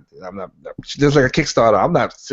Those guys, you guys out there who fund Kickstarters and stuff, thank you for doing it. I'm not doing it. What do you mean, Patreon? What? Say it again. Patreon. A Patreon. patriarch. A patriarch. Is it ARC? I thought it was Patreon. I thought it was patriarch. But either way, I mean, what is it? What is it that they do? That's Patreon is like a thing you got to pay, so you could provide them money to keep on doing content. Kind of like a Kickstarter. Like a Kickstarter is a different name for it. It's called Patreon. Oh, so you pimping yourself out? Is that what you're saying? Who, me? No, I ain't said me. I said I'm talking about. No, I'm not talking about you. I'm just saying you would have to be pimping yourself out. Is what you're saying? Well, you gain AdSense. You gain AdSense from YouTube, and then you're asking your subscribers to, hey, I'm doing this stuff. Okay, let me give you a good example. Are you talking about PayPal? It's kind of like a PayPal, but it's called Patreon. Oh, okay. So anybody, I got like $70,000 worth of student loans right now. If anybody wants to, well, you gotta set up the thing on your channel. I got a young child who in 12 years should be going to college. You crazy just boy. turned 6. You crazy boy. Hook a brother up.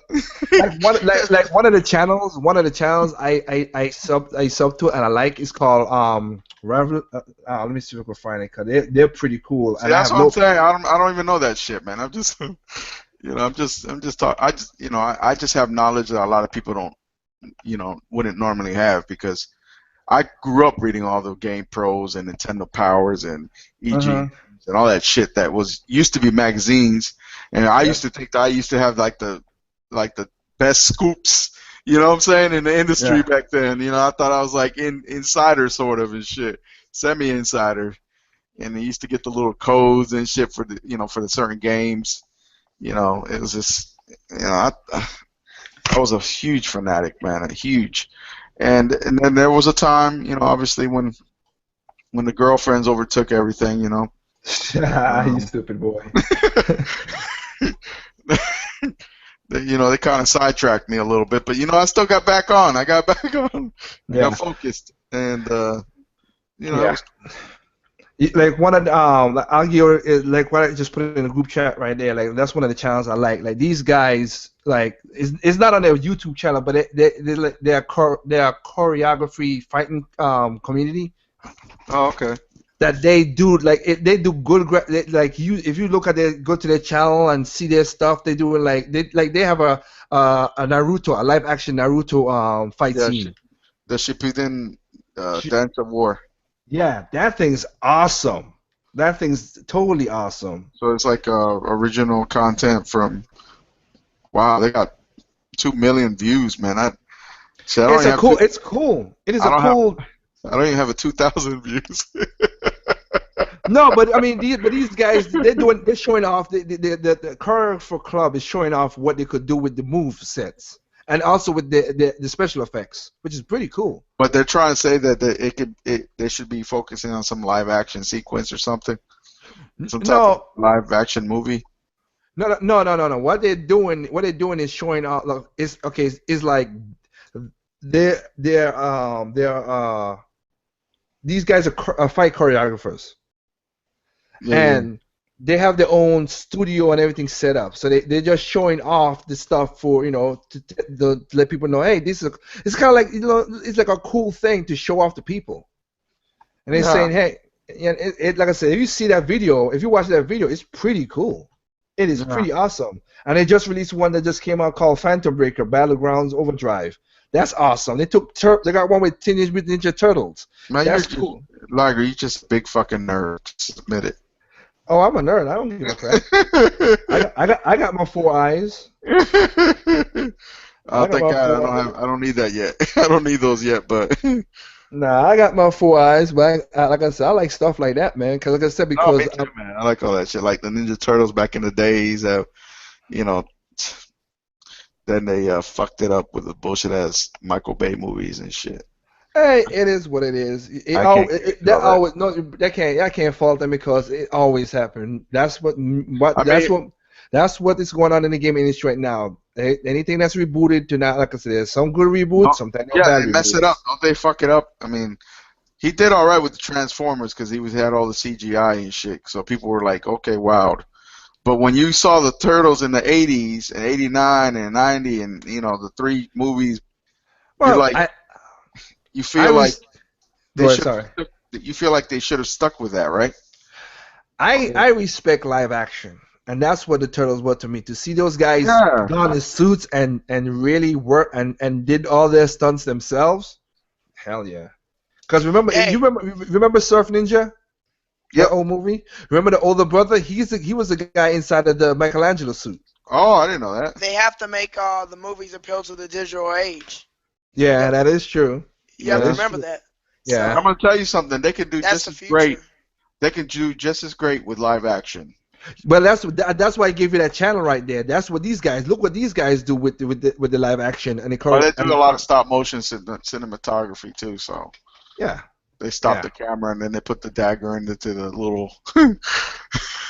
But it's fluid. It looks good though. It looks It good. looks good. Yeah, and it takes time to do that stuff. No, so. that's a lot of work, man. I'm telling you. I hope they're getting paid because they got millions of views. So they're pimping. Well, they're getting AdSense. They're getting AdSense 1, and also these people are like these Japanese guys are starting out to be actors in Japan.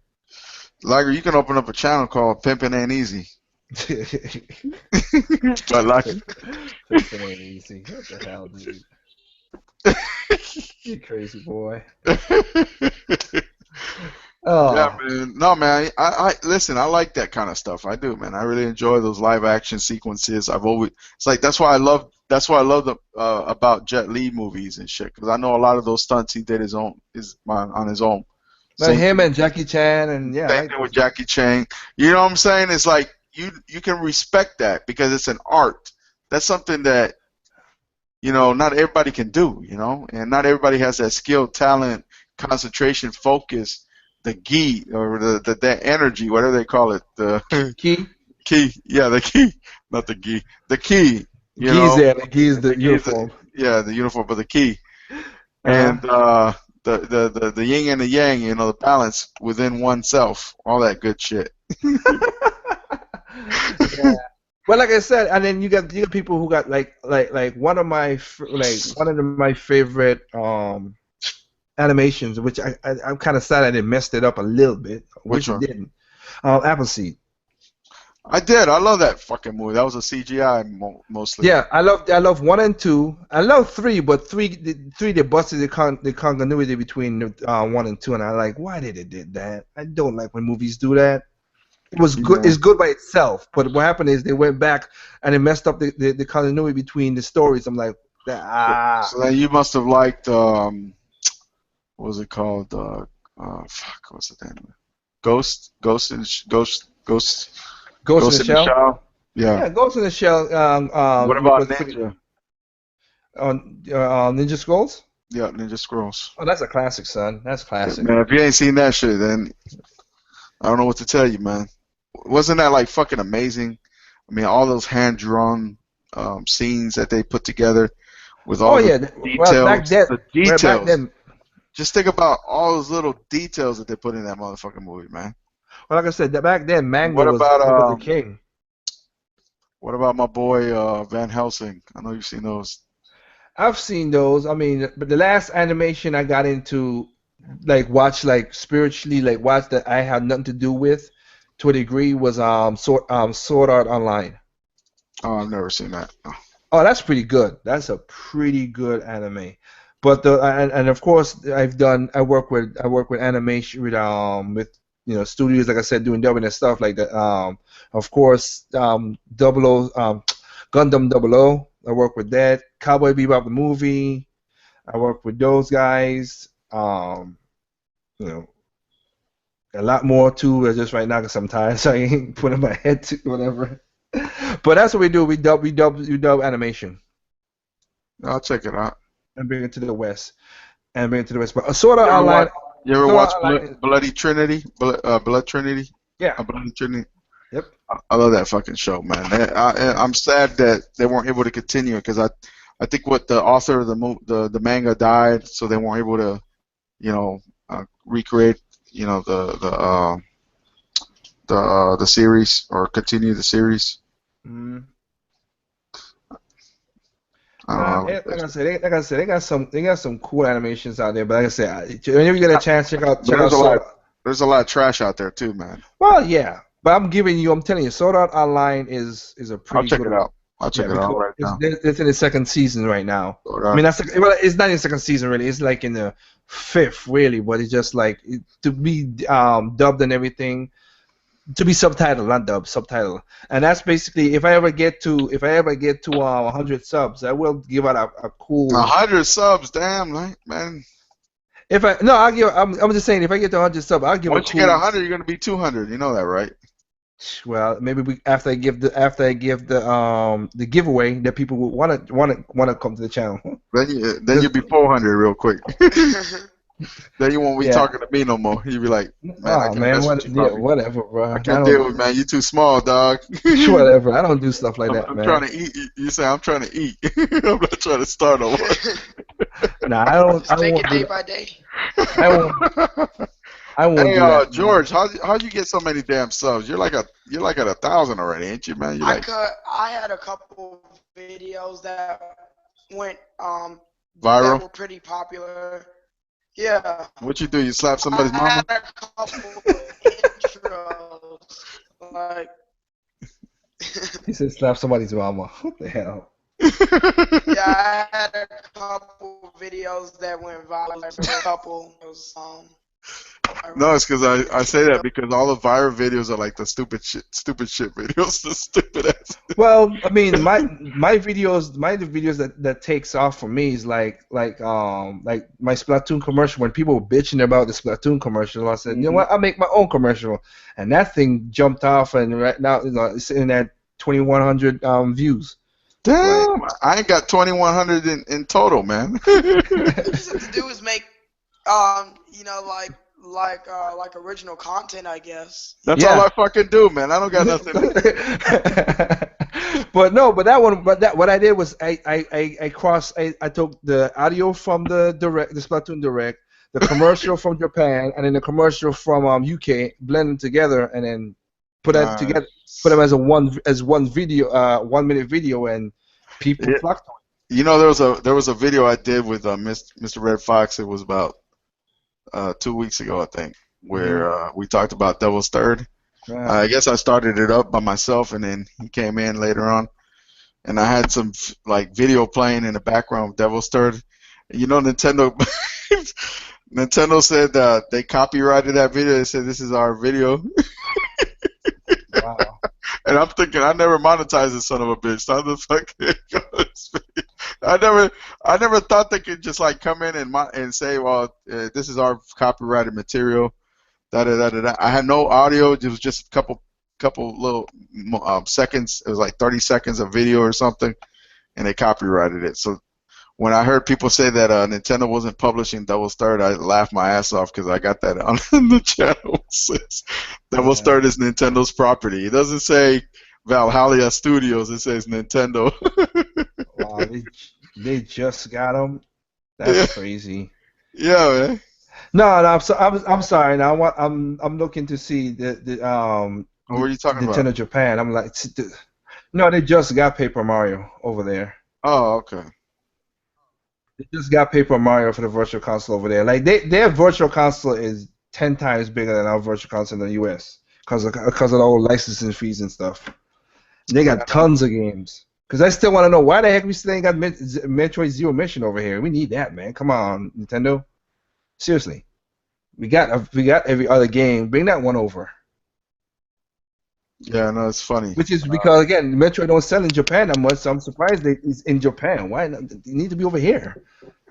Maybe because like in some licensing fees that they have like loopholes, so it's easier for them to bring it over there than in the U.S., which the U.S. is so regulated and copyright laws. Yeah, I know about you're right because I know about the fees and loyal fees and all that stuff. But the code is already there for this one. It should be easy to break it over here. For what? Metroid Zero Mission. That's the only Metroid that's never been over. That's not been digitalized over here. Oh, probably has a lot of text, man. They probably have to read. Huh? Yeah, they probably have to. It probably has a lot of text, doesn't it? No. Oh, No, Zero Mission is they already do the they already got translation. it. Yeah, because remember it came on the Game Boy when Game Boy Advance. Oh yeah, yeah. Oh, okay. You're talking about okay, yeah, the Game Boy Advance GBA. Yeah, Okay. yeah, because I have You know like I what I said, was thinking, right? well, I was thinking that maybe they're doing that because they don't want to flood the Virtual Console in the West with too much Metroid because they gave us the trilogy not that long ago, and people, I see what they're doing, man. I know what they do. They starve you. After you finish eating, you think you get full, and you're like, I don't want no more to eat. So then a month or 2 months or 3 months go by, and you're like, man, there ain't nothing to eat. I'm starving. I'm hungry. And then yeah, they may end up like give you a little morsel here and then a little morsel there. And then when you get the big feast, the big meal, then you're like, oh yeah, I'm gonna eat this thing up. And then I see what they do. They're not slick. I know how they work. That's what you do, man. You starve them, man, because you know they're gonna buy it. You know they're gonna eat when well, they get. half of it is what you said. Half is what you said. Half is because again the licensing fees and royalty fees. Because if everybody's not on the same house, I put up a post. I think George, you saw the post when I say for people who need to understand how Yeah, I did. GameCube, yeah, how GameCube, how that works out, why it's not easy to get GameCube games on the Wii U, because if it's a lot of the studios are not the They're composer, closed. yeah, bingo, and if you have to do the They're best part in of it, Nordic Games now. well, yeah, but I'm just saying Yeah, like. Now I know you're messing around, but like if like I give you an example, since I worked on Need for Speed Carbon, EA would have to call me to tell me, hey, are you gonna? I need you to sign a contract to say that you'll keep the fee that you have, or royalty fees, or I need you to renege on it. I'm like, well, I ain't reneging nothing because I gave you my money and my coding. I'm not getting that taken that away. You pay me. So and that's that what kind you of gotta stuff. tell them, man. Yeah, you gotta say that shit. Well, no, but again, it depends on some stuff I would do that for, like I said. But because I remember Mr. T was like, "Why?" When Nintendo, when he was saying like Nintendo, um, was showboating that they did it with Zelda HD, Wind Waker HD. I'm saying, well, yeah, because the composer, the producer, the artist, all those guys still work for Nintendo, so they didn't have to ask for no permission. It was just done. Everybody's under the same house. Now, say if it was a Capcom or Konami game, most of the people left. There you So go. that would be harder. Yeah, but Capcom, Konami make everybody sign waivers and shit. So Sometimes, they don't give a fuck if they made it. They're like, but some people have not so those waivers. Like I said, some composers, I know that some composers didn't sign those waivers. Like I'm a composer. I'm not signing no I'm waivers. glad, because I don't trust no corporation like that, man. They're fucking damn companies, man. They're rough, man. Man, They don't respect the art of gaming, because that's what gaming really is an art. yep, We call it we call it a